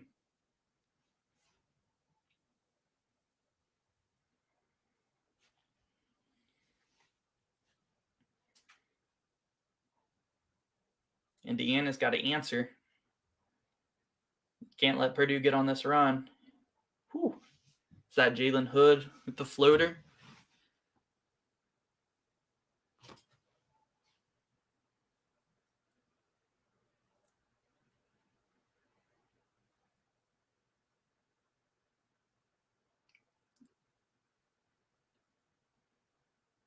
Indiana's playing some good defense. Hook shot by the Edey man. Airballed it. Indiana ball. Clemson is so overrated. I don't think they're necessarily overrated. I mean, they started off really hot in the ACC conference. And don't you guys know that the ACC stands for the All Clemson Conference? No, but I don't know. I don't think Clemson's going to do anything in March. So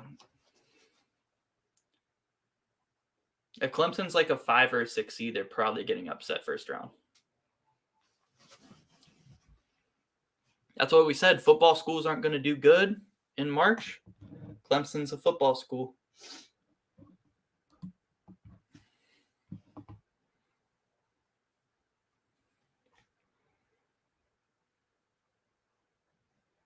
Clemson and Alabama are now basketball schools too. Yeah, Alabama is a basketball school and Kentucky is a football school. They switched. It's a wide open 3 by Miller Kopp. No good though. They were making those in the first half.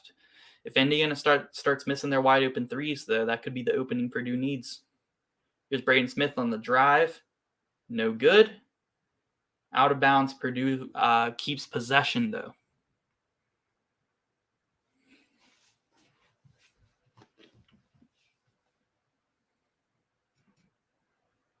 Yeah, everybody says Alabama is not going to make the Final Four this year. That's crazy because they've been super good this year. I don't know. I think Alabama might make the Final Four. Another bucket by Zach Edey. It's a single-digit game now. 9 points. 9 points.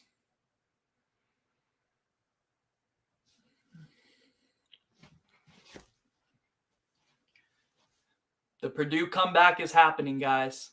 Here's a miss. Rebound Edey. Braden Smith has it. Hey.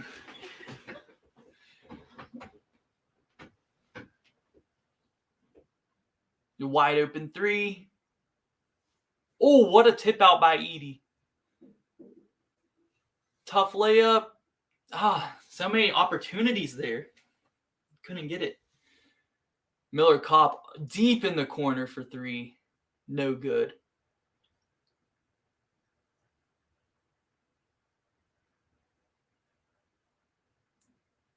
Ooh, Fletcher Lawyer for 3. Purdue just can't make their 3s. Back-to-back wide open 3s, man. They can't get it done.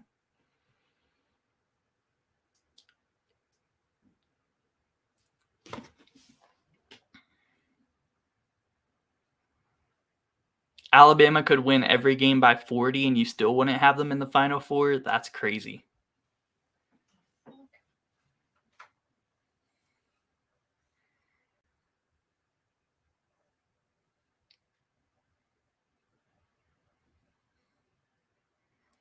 That's crazy because I think Alabama is going to make the Final Four. I just do. I think Alabama's making the Final Four. Purdue's starting to make a comeback here. If they would have made their 3s, it would be like a 3-point game right now. It would be like a 3-point game right now.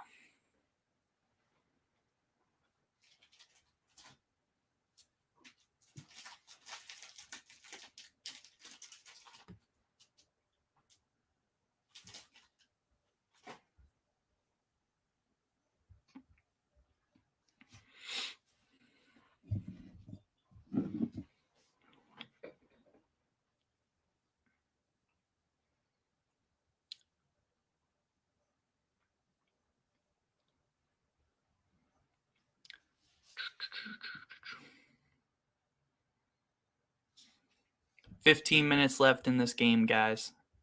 Purdue is starting to make a run. Purdue is starting to make a run.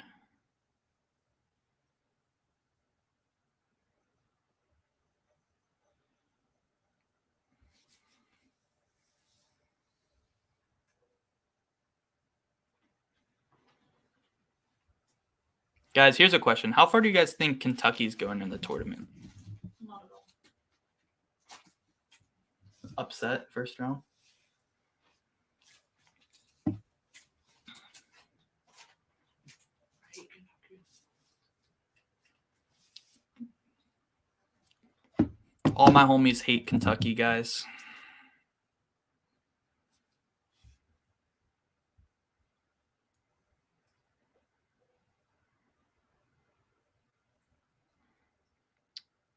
Here's a prediction, guys. Last year we had all blue blood and all blue blood Final Four. It was North Carolina, Duke, Villanova, and Kansas. This year, a 0 blue blood Final Four. What do you guys think? W or L? W. 0 blue bloods make the Final Four this year. Round of 32, round of 32. Second round, guys. Second round for Kentucky. W or L, though? No blue bloods make the Final Four. So W.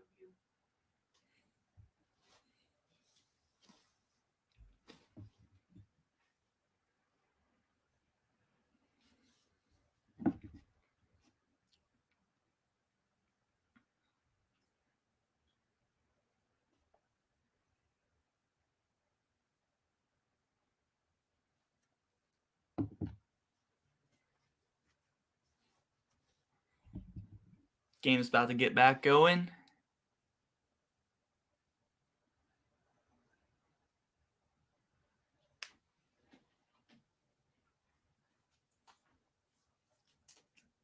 Marquette has all shades of blue. Technically, they are winning it all. Marquette's not a blue blood school, though. Like, a blue blood school doesn't mean like they have blue like colors. It just, you guys know what blue bloods are. Last year's blue blood Final Four was so dumb because of all the people who have never watched basketball had a good bracket, and it also W. Yeah, because usually So people facts. because people who don't watch college basketball, they're just like, oh, Duke, okay, So facts. yeah. W take by you, basketball football guy.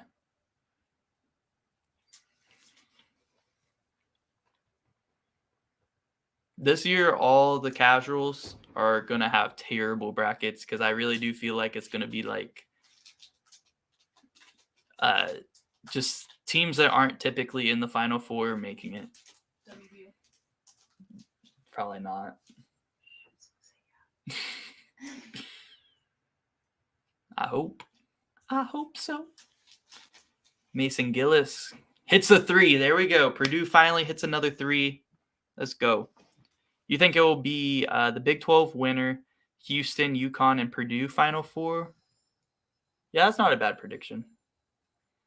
I think somebody weird is going to get in. Like a 6 or higher seed will get in the Final Four this year. For sure. It's going to be one of those years. I think it's going to be similar to like 2019 when it was like Texas Tech, Auburn, Virginia, and Michigan State. I think it's going to be. I think it's going to be similar to that type of Final Four, where it's like teams that aren't typically in there. Like Texas Tech has never made the Final Four. They were in the championship game that year. Virginia, that was their first ever national championship. Auburn, that might have been their first ever Final Four. So that was a fun year. Here's another 3-point attempt by. Oh, they say no basket foul on the floor, but Zach Edo almost had a tip in on the missed 3 by Ethan Morton. Guys, why do Purdue fans hate? Do we have any Purdue fans in here? Why do Purdue fans hate Ethan Morton? He's on their team. But every time I'm talking about Purdue, I have a Purdue fan in the comment section. They're like, I hate Ethan Morton. Like, he sucks. Probably some reason we hate Eric Stevenson. Yeah.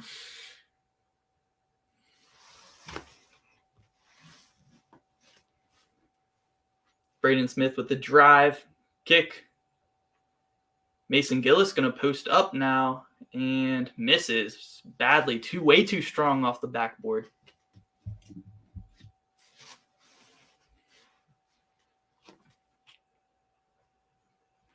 Seven-point game, Indiana winning 55-48. Jalen Hood drives, gets blocked bad by Zach Edey didn't even jump, and he blocked him. That's just crazy, man. Gillis with a tough layup gets that one to fall. 5-point game. Let's go. 5-point game. We knew the Purdue run was coming. Here it is. They have Mason Gillis guarding TJD. Foul on the floor.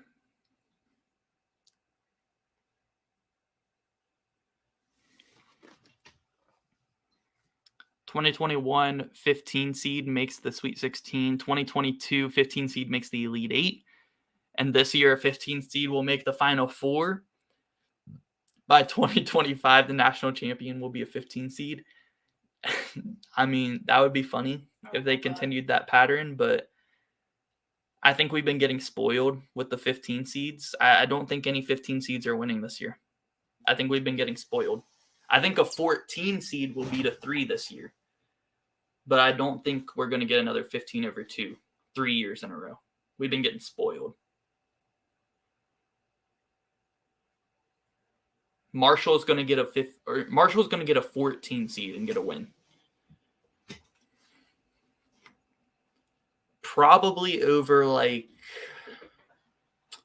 who's the 3 seed right now? I'm not sure, but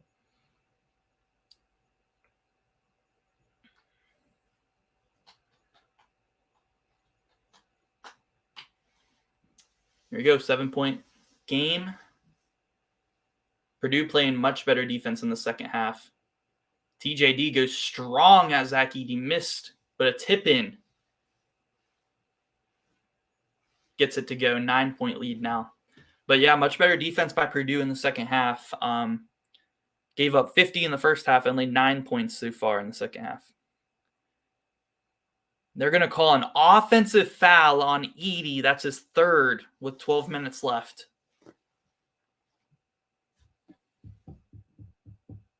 I don't know, guys. He was kind of backing him down in the post. Do you guys think is that a W or an L call by the ref? Let's see the replay. Kind of bumped him with like his shoulders as he was posting up. I don't know.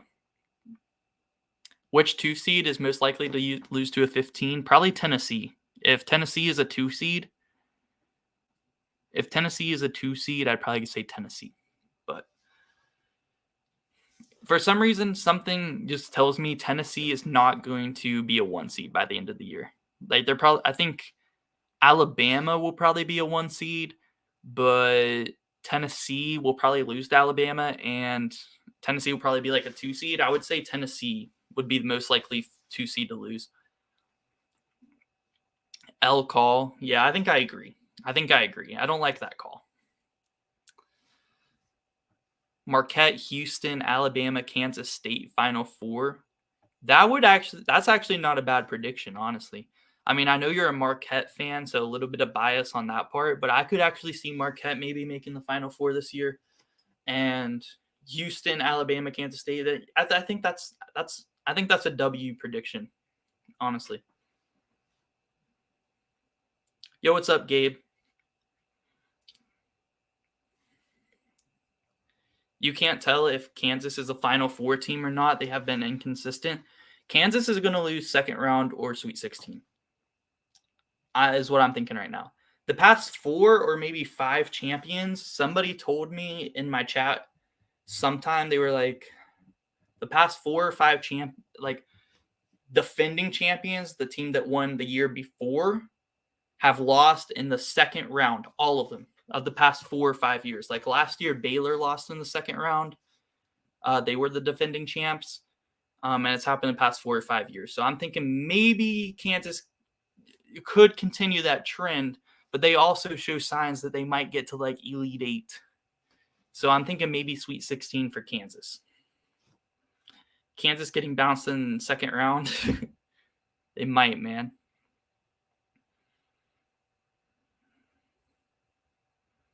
Tennessee is losing to Alabama in the SEC tournament, knocking Tennessee off their 1 seed. Yeah, I don't think Tennessee is going to be a 1 seed by the end of the year. There's no way. Tennessee is frauds. Tennessee every year is a fraud.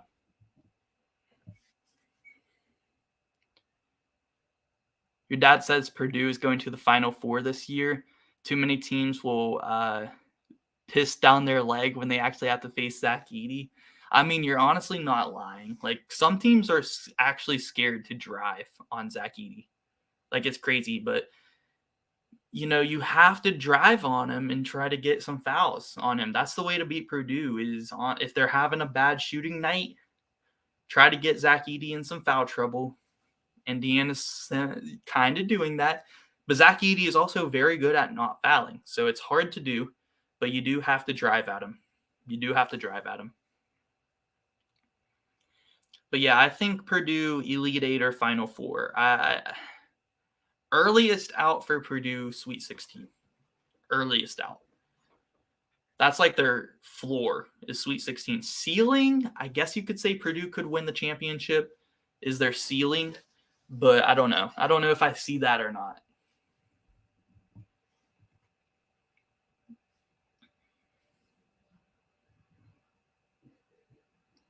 TJD with a nice drive, and it's back up to an 11-point game.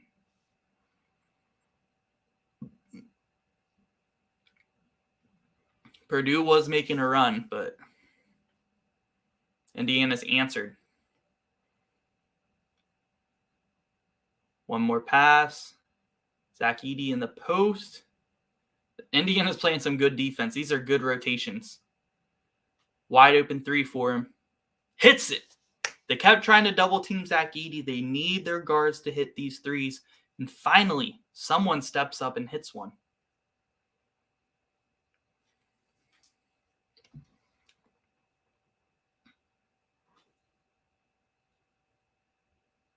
Ooh, what a play. Lob it up to TJD. Let him go get it. Back to a 10-point game. 10-point game, 10 minutes left.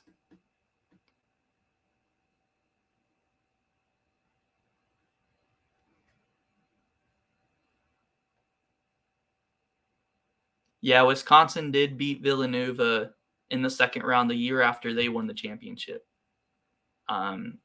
It was another one where it was an 8/1 seed. I do remember that. The last few defending national champions guys, like the last 4 or 5, have all lost in the second round. Even if they're 1 seeds, like Villanova was a 1 seed, they lost second round. Last year, Baylor was a 1 seed, they lost second round. That's another thing. There's always at least one seed that loses second round. And you just don't expect it to happen, but it happens.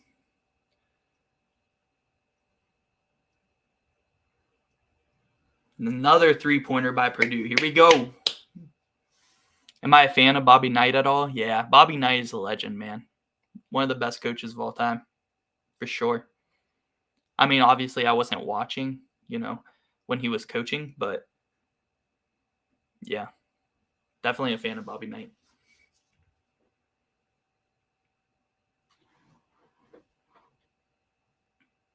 Ooh, they call it double dribble on TJD, and it's a 7-point game when Purdue has the ball. Here we go. Texas is winning now, 56-50 over K-State. Goodness. Are you watching that one, Jay? Kansas State fan? What's going on with that one?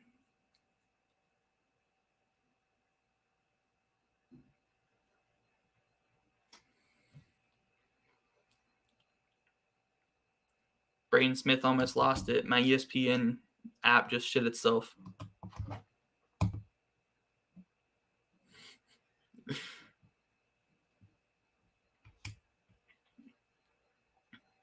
Oh, another 3 by Purdue as soon as I get it back up and running. Let's go. Who's number 14 for Purdue, guys? He's hit 2 threes, and then number 5 hit 1.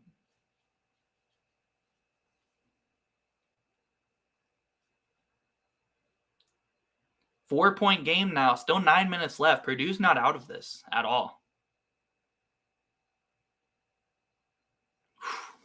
But big bucket there by Indiana.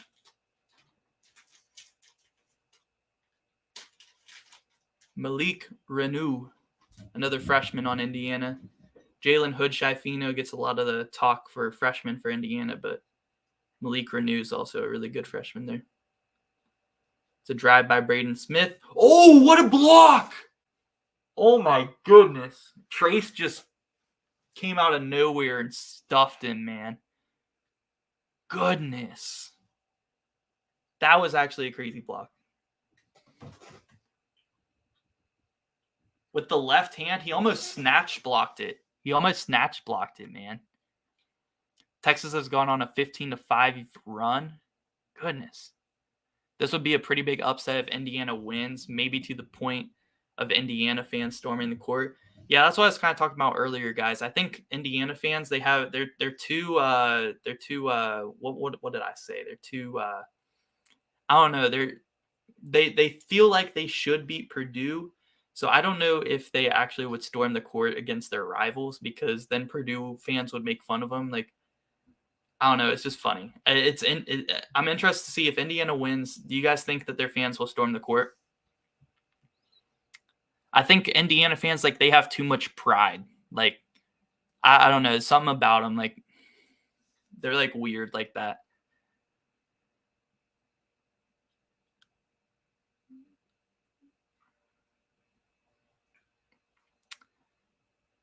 It's not the past 5 defending champions that lost in the second round. It's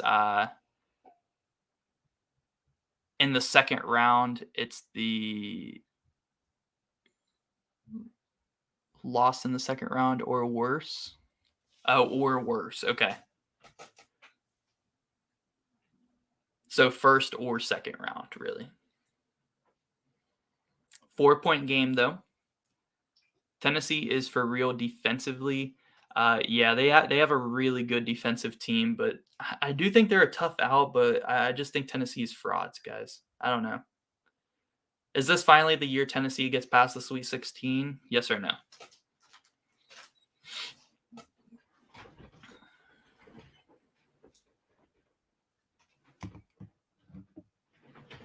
The ESPN app is terrible. My prediction for Kentucky next year, does Cal stay or leave? I think Coach Cal's going to stay. I think Calipari stays.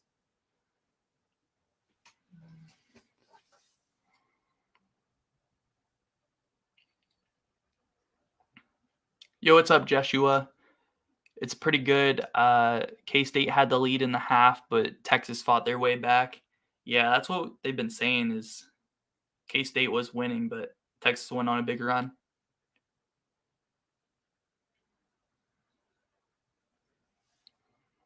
You expect them to storm the court because they're the home team? Yeah, but Indiana fans, like, I could see that, especially because Purdue's number 1, but Indiana fans, they're just like, I don't know how to explain it, but I just feel like I don't know if they will.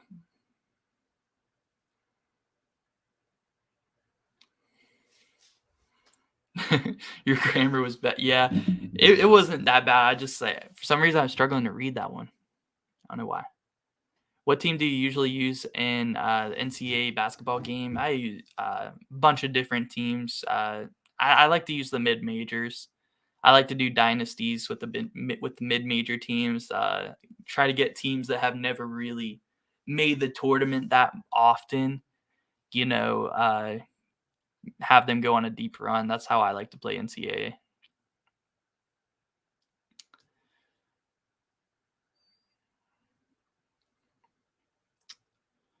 Dun, dun, dun.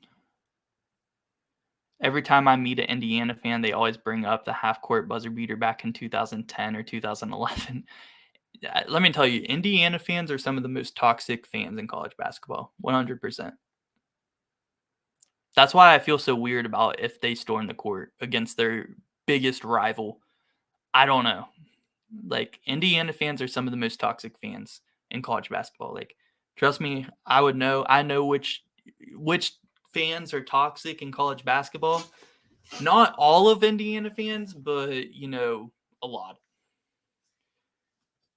Like, I do content in college football, basketball. I know which football fan bases are toxic, which college fan bases are toxic. It's crazy, man. So one Indiana fan told me in the comment section, he was like, if you're going to talk about Indiana, you shouldn't be wearing a White Sox hat. Like, what? I was wearing a Chicago White Sox hat in the video, and he's talking about, if I'm going to make an Indiana video, I have to wear Indiana gear. Like, I make videos about every college basketball team. I'm not going to go out and buy gear for every single team. Indiana fans are wild, man. Braden Smith went to your high school, so you're kind of a Purdue fan. Yeah, that's what's up, man. Wasn't Braden Smith like Indiana Player of the Year too in high school?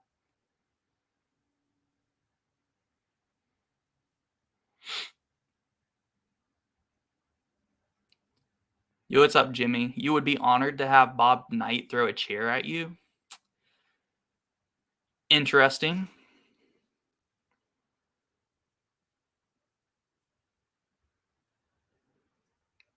Yeah, that's kind of the word that I was looking for. Basketball, football guys, like entitlement. I feel like Indiana fans are very entitled. Like, not all of them, but majority for sure.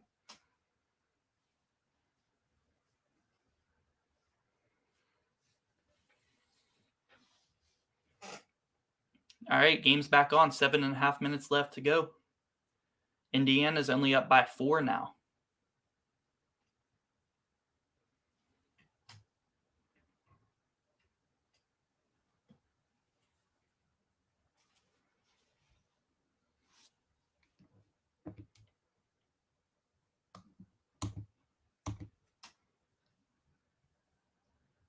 Yeah, Indiana, Mr. Basketball, Braden Smith. That's what I thought.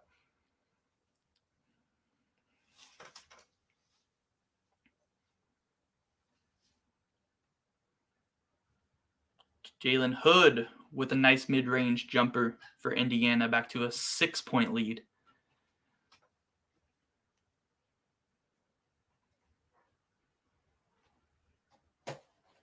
Zach Edey misses the jump hook, but an offensive rebound by Caleb First. Almost turns it over, but they get it back outside to Braden Smith. Drives left. Kick to Edey on the roll, and I think they're going to call a foul on the floor here. Trace doesn't like that call. That's 3 fouls on Trace, 3 fouls on Edey. Under 7 minutes now, 6:49.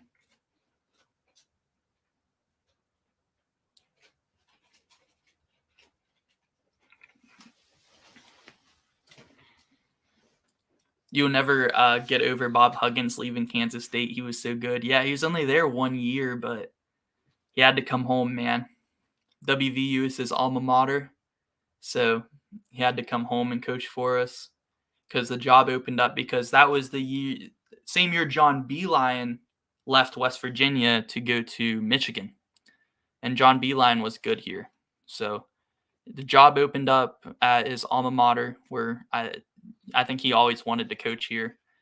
Came home to West Virginia. He's been great here. He's been great. Some West Virginia fans, like, they say Bob Huggins should be fired. Like, they're insane, man. They're insane. Like, if West Virginia was in any other conference other than the Big 12, we would have a way better record.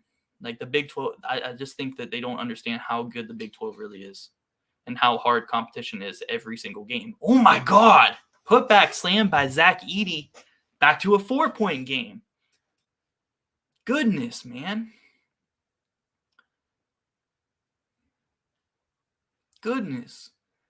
They keep showing Zach Edey's mom in the crowd. I've never seen that tall of like an Asian woman.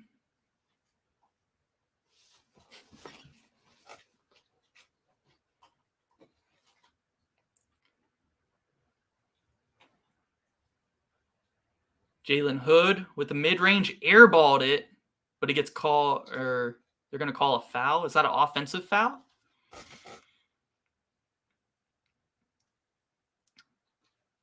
Do I think the toothpaste will make it to the tournament again? Maybe. Yeah, I think maybe. I mean, Colgate, they've made the past few tournaments. What, the past 2? So I don't know. I don't think they have much competition in their league. So I think it's definitely possible.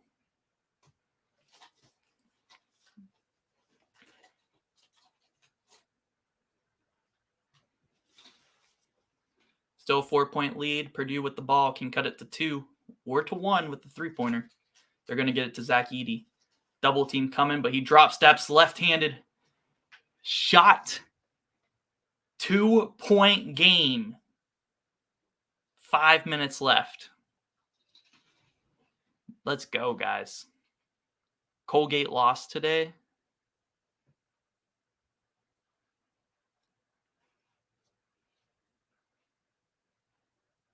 TJD with a tough shot. He wanted a foul, but rebound by Purdue. Have a chance to take the lead right here. Their last lead in the game was 5-4, and that's going to be tipped out of bounds. Stays Purdue ball. Yo, what's up, H-Dub? How you doing, man? You said don't blow this, Indiana. They might. It's looking like Indiana might blow it, guys. Who's winning? Now that it's a 2-point game, who's winning? Indiana, Purdue. Who do you think? I feel like Purdue's gonna get it. You think you're going to complete the comeback? No. Michaela says Purdue, guys. If you hate on me, I'll kick your ass. Just so you know. Texas still up 61-56 on Kansas State. It's a good game going on there. Kansas State did beat Texas in Texas. Can Texas return and win in Manhattan? Purdue, Indiana, Purdue. So you guys are pretty split. Purdue, 3 Purdues, 1 Indiana in the chat. Purdue, Zach is about to clutch and silence this Indiana crowd. I could see it, man. Nastiest fan base in all of sports is Georgia football. Some Georgia fans in football are actually crazy, but I know a few really nice Georgia fans, but notice how I said few and not a lot.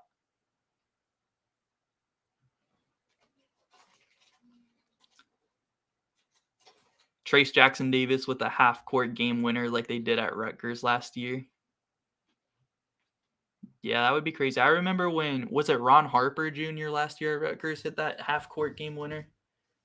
That was crazy.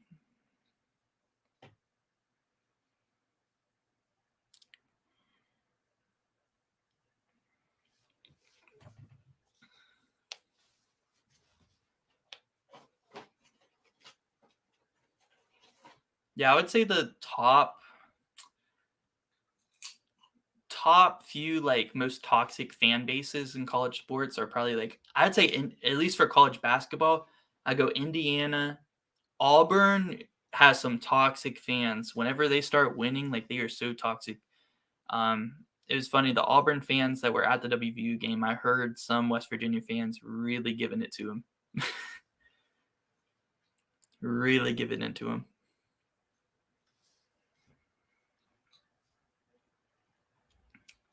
Other toxic ones, man, I have to think about it, man. But Honestly, WVU is kind of toxic sometimes.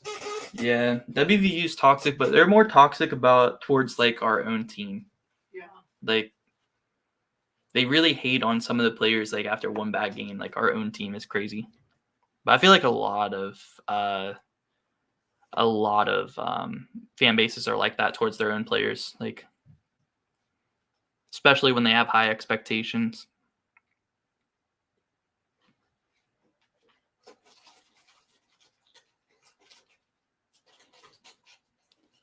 IUPUI. What college is that? What does IUPUI stand for? Recommendation if they're in the game. I mean, I could maybe do that. I think I'm leaning towards Marshall, honestly, but what school is that? Who's the most inconsistent team in college basketball this year? They could get into the Final Four, but also lose in the first round. I mean, that's honestly a good question. I think about like a team that could get to the Final Four, though. A team that could get to the Final Four. Honestly, I think North Carolina probably could lose first round and make the Final Four. There's definitely some more, but I have to think about it. Game's back on, though. Purdue looking to tie it, but they turn it over, trying to get it into the post. Still a 2-point lead for Indiana. Yeah, Duke does have some toxic fans. If Duke gets good, like when Duke's good, like their fans are real toxic. The only reason Duke fans are toxic though is because there's Duke fans that live in California. Like they never went to Duke. Nobody in their family ever went to Duke, or they've never lived in North Carolina. But they're Duke fans because they're bandwagons, and that's why Duke fans are toxic. Because there's Duke fans all over the country who are like, bandwagons. And they just like Duke, Alabama football, and all that stuff. Arizona has been inconsistent. Yeah. I don't know if I could see Arizona losing first round. I guess it's possible, but they could make the Final Four. They've lost some ones that they shouldn't, but I don't know. I don't feel like Arizona's been all that inconsistent.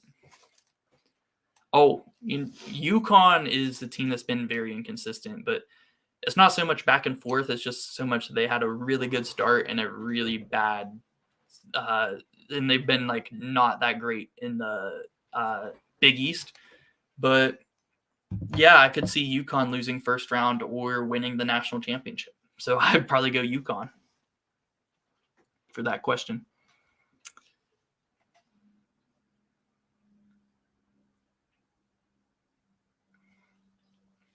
Yeah, Virginia does have some really cool fans. My boy Gavin, he was in the chat earlier. He's a Virginia fan. He's really chill. Virginia has some nice fans.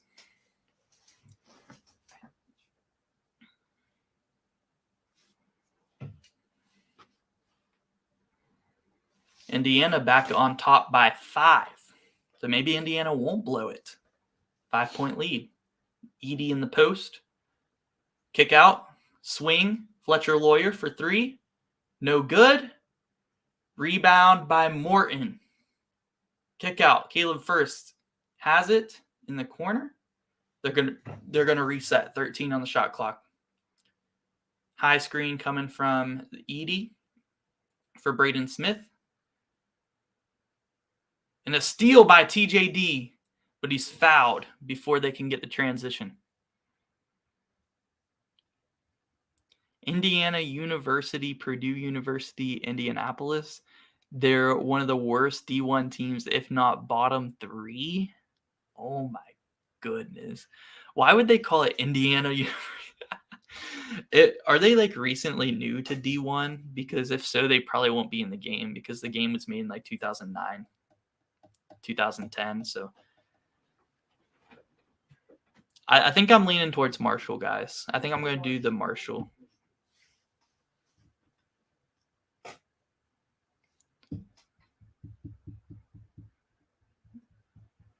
What happened to Nebraska sports since they've left the Big 12? Yeah, Nebraska's kind of gone downhill, man, especially football. I don't know if they've ever really been that great at basketball, but their basketball team's not very good either, so.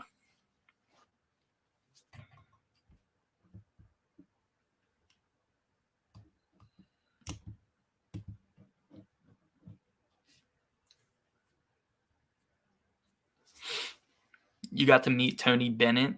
That's awesome, man. He's a nice guy. Yeah, he looks like a nice guy. My favorite coach, that other than Bob Huggins, of course. I really like Jay Wright. I really like Jay Wright at Villanova. Retired this offseason, but yeah, Jay Wright looks like he's a really nice guy. Interviews and stuff.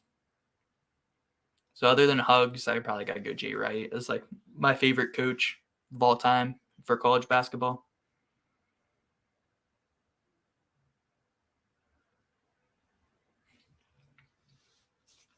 And I'm also a big fan of Tom Izzo.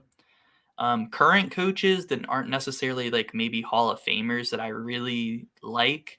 I'm a huge fan of Ed Cooley. I really like how Ed Cooley coaches Providence.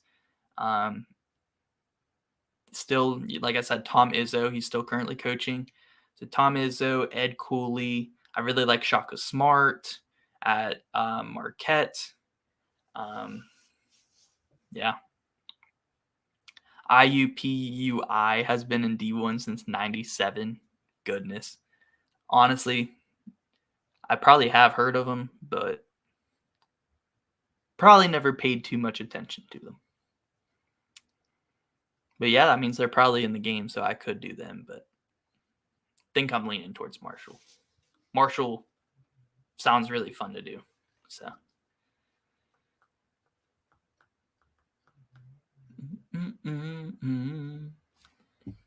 since I am WVU fan first, Herd fan second, I think it would be fun to do the Herd.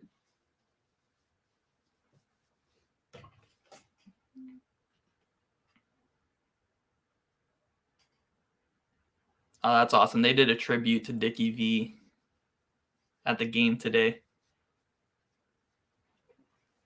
He's actually starting to tear up. Dickie V's a legend.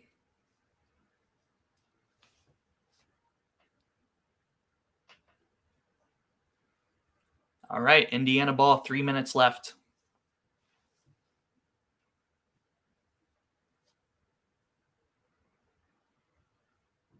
TJD looking for the reverse layup. No good. Rebound Edie. Still a 5-point game. Purdue needs a bucket right here to stay in it. And they're going to call a timeout. Just under 3 minutes to go.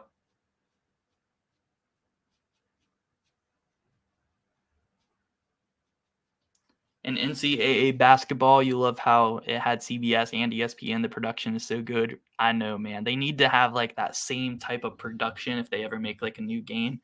They're making a new NCAA football game. I really hope they make a new basketball one too. They're 4-21 and last in the Horizon Conference. Oh my goodness. Oh my goodness. Yeah, they're bad. They're real bad.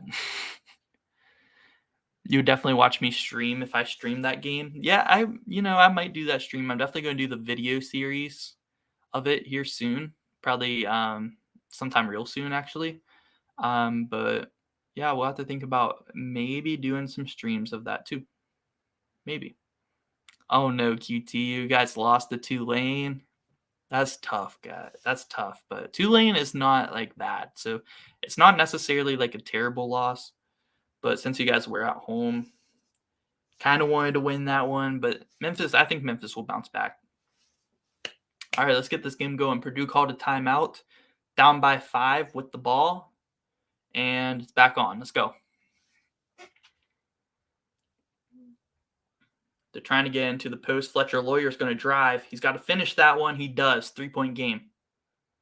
Indiana is up 71-68. 2.5 minutes left.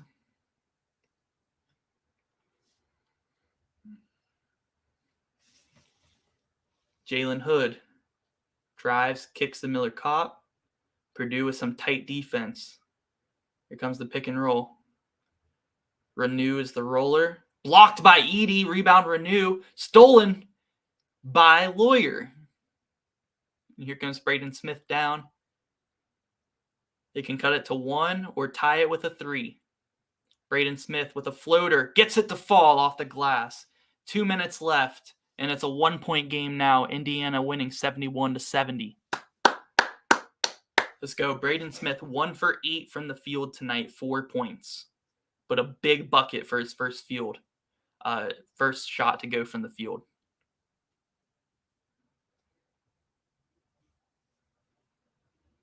TJD drives, tries to dunk on Edie, but Edie blocks it. And it's going to be a foul on Mason Gillis. Malik Renew will go to the line for 2 shots and a chance to extend the lead back to 3 with 1:36.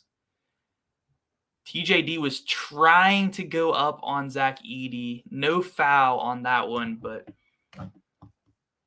man, I don't know about that one, guys. Up by 1 with 1.5 trying to dunk on him, on a 7'4" guy. Probably not the best idea.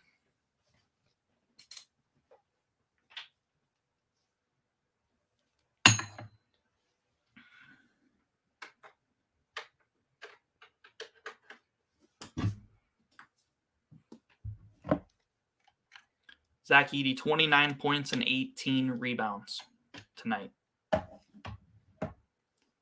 Renew makes them both for Indiana. 3-point game.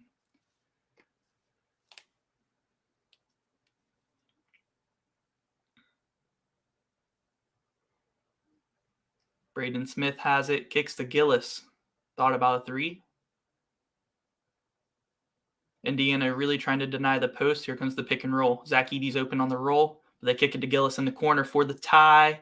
No good. Rebound by Ethan Morton and a new 20 on the shot clock for Purdue. Lawyer drives. This game's crazy. 8 seconds on the shot clock. Braden Smith turns it over. Steal by Malik Renew. And with 50 seconds left, Indiana has a 3-point lead. Purdue's not going to foul. They're going to play straight-up defense here. But a bucket by Indiana can steal them a win over the number 1 team. And Mike Woodson is going to call a timeout to make sure his team has a play here to seal the game. The big story here is turnovers. Purdue has like 16 turnovers. Indiana only has, I think, 5 or 6, it said, or 7.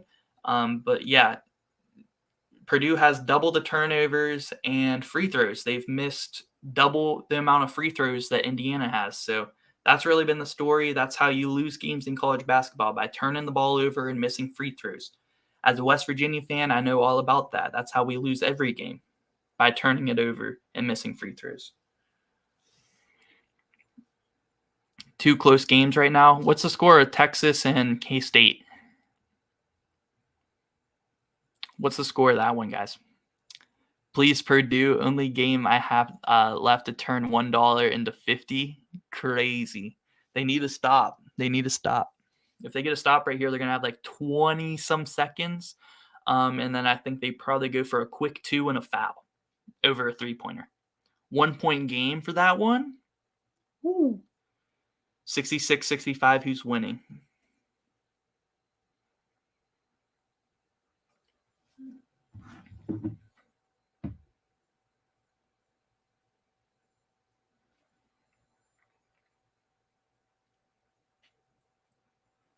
K-State is winning. 1 minute, 2 seconds left in that one. Yeah, 2 really good games going on right now then. North Carolina Duke starts at 6:30. Tonight is Gonzaga St. Mary's. There's some good games still left on tonight, guys. Kansas State winning right now. Here we go. Let's see what Mike Woodson drawed up here. A chance to maybe seal the game.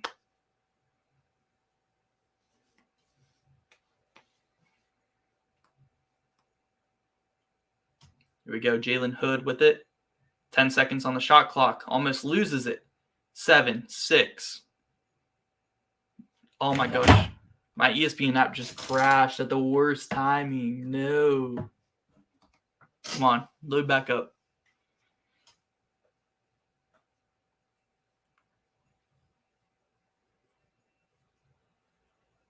It looks like Indiana scored, though. I missed it because the ESPN app crashed. But here's the replay. Jalen Hood on the drive on Edey gets the layup to fall. 5-point lead for Indiana. And it looks like they're about to upset number 1 Purdue in this one. Yo, what's up, Aiden? How does Edey not touch the ball there? Yeah, he's got to get he's got to get the ball there in the last possessions of the games. He's got to, man. That is Purdue's game. Play through Edey, and they don't. In one of the most important possessions of the game, he doesn't touch it. That's their mistake, man.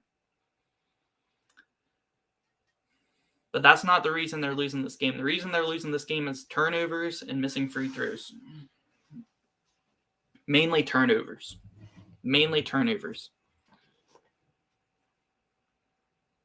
Yeah, Edey needs to block that one. I agree. But that was a really good drive by the freshman, Jalen Hood Shifino. Yep, now questions court storm or not, because it's looking like Indiana's going to win. First team this year that scored over 70 on Purdue.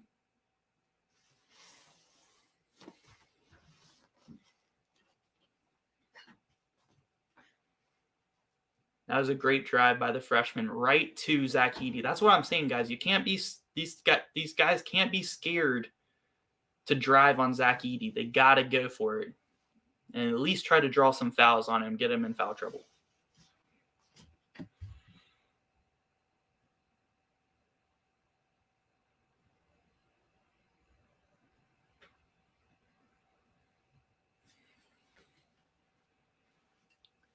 Dang, Texas up 69-66 now. They must got 2 quick scores. 9 seconds left. K-State needs a 3 to tie that one.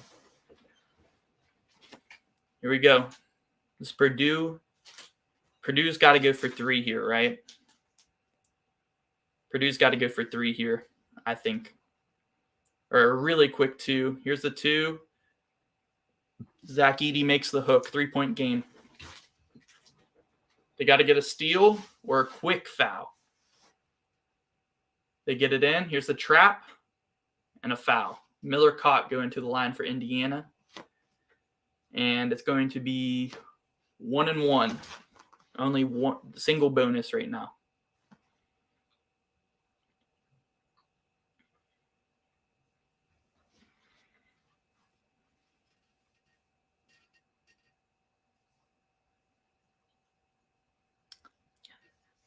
Yeah, I agree that they should storm the court because they beat number 1, but Indiana fans are entitled.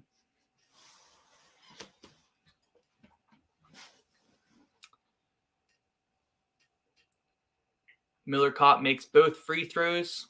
5-point game, 12 seconds. They have to go for a 3 now. They have to go for a 3 now. They better shoot now. Nope, they're going to go for a 2. That's dumb. Okay, so Indiana won.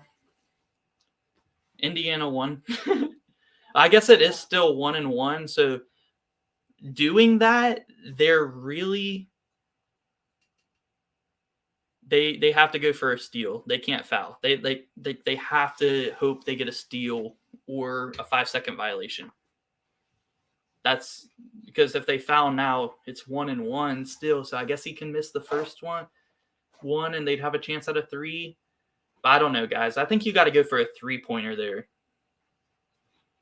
But I guess they're going to try to get a steal or a turnover and then go for the 3.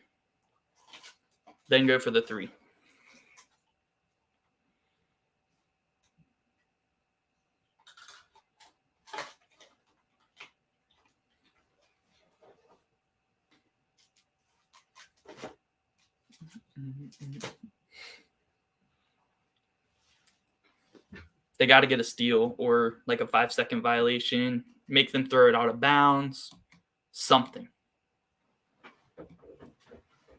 Because fouling here really, I don't think does you much good. I mean, obviously you have to foul and hope they miss the first on the 1-1 if they don't get a turnover, but they really need a steal here.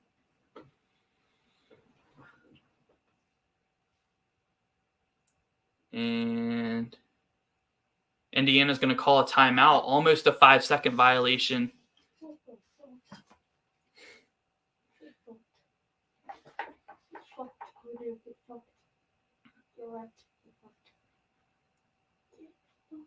You have to foul here. You can't steal. Yeah, but a foul here, like they don't have any timeouts.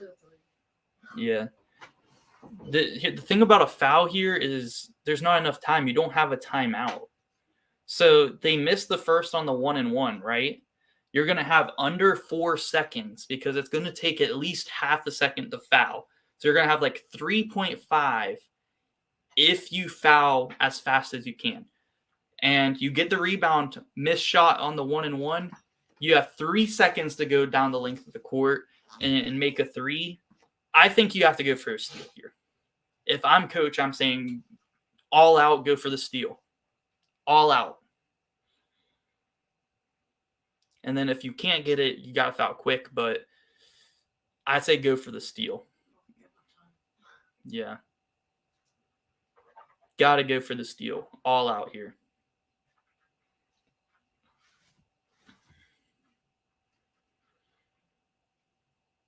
And there's a home run ball, the Hail Mary pass to Jalen Hood-Schifino, who dunks it, and that's going to be the game.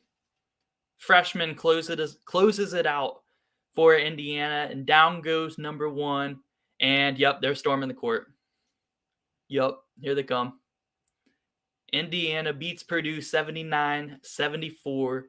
First win versus the number 1 team for Indiana since 2013. Indiana basketball is back, boys. Indiana basketball is back. Really good game. Really good win for Indiana. Yeah, they are storming the court. What a win. It really was the freshmen. I mean, TJD had a really good game. But to close it out, Malik Renew had a key steal. He had some key rebounds. He had a key free throws made. And Jalen Hood-Schifino and Malik Renew were the guys who closed it out for Indiana, the freshmen. And remember, Indiana did this without their starting point guard, Xavier Johnson. Really good win, guys. Really good win for Indiana. Who do I have in the Duke-North Carolina matchup? You're thinking about parlaying with Kentucky. I got North Carolina, but I don't know if you should take my advice in that one for a bet, because also Duke is at home. I don't know. I could see either one winning that one. Yeah, TJD had himself a game. Him and Zach Edey were going at it all night. It did not disappoint whatsoever. Really good game, man. Really good game. Let the party begin in Bloomington. Yeah, they're going to be going wild, man.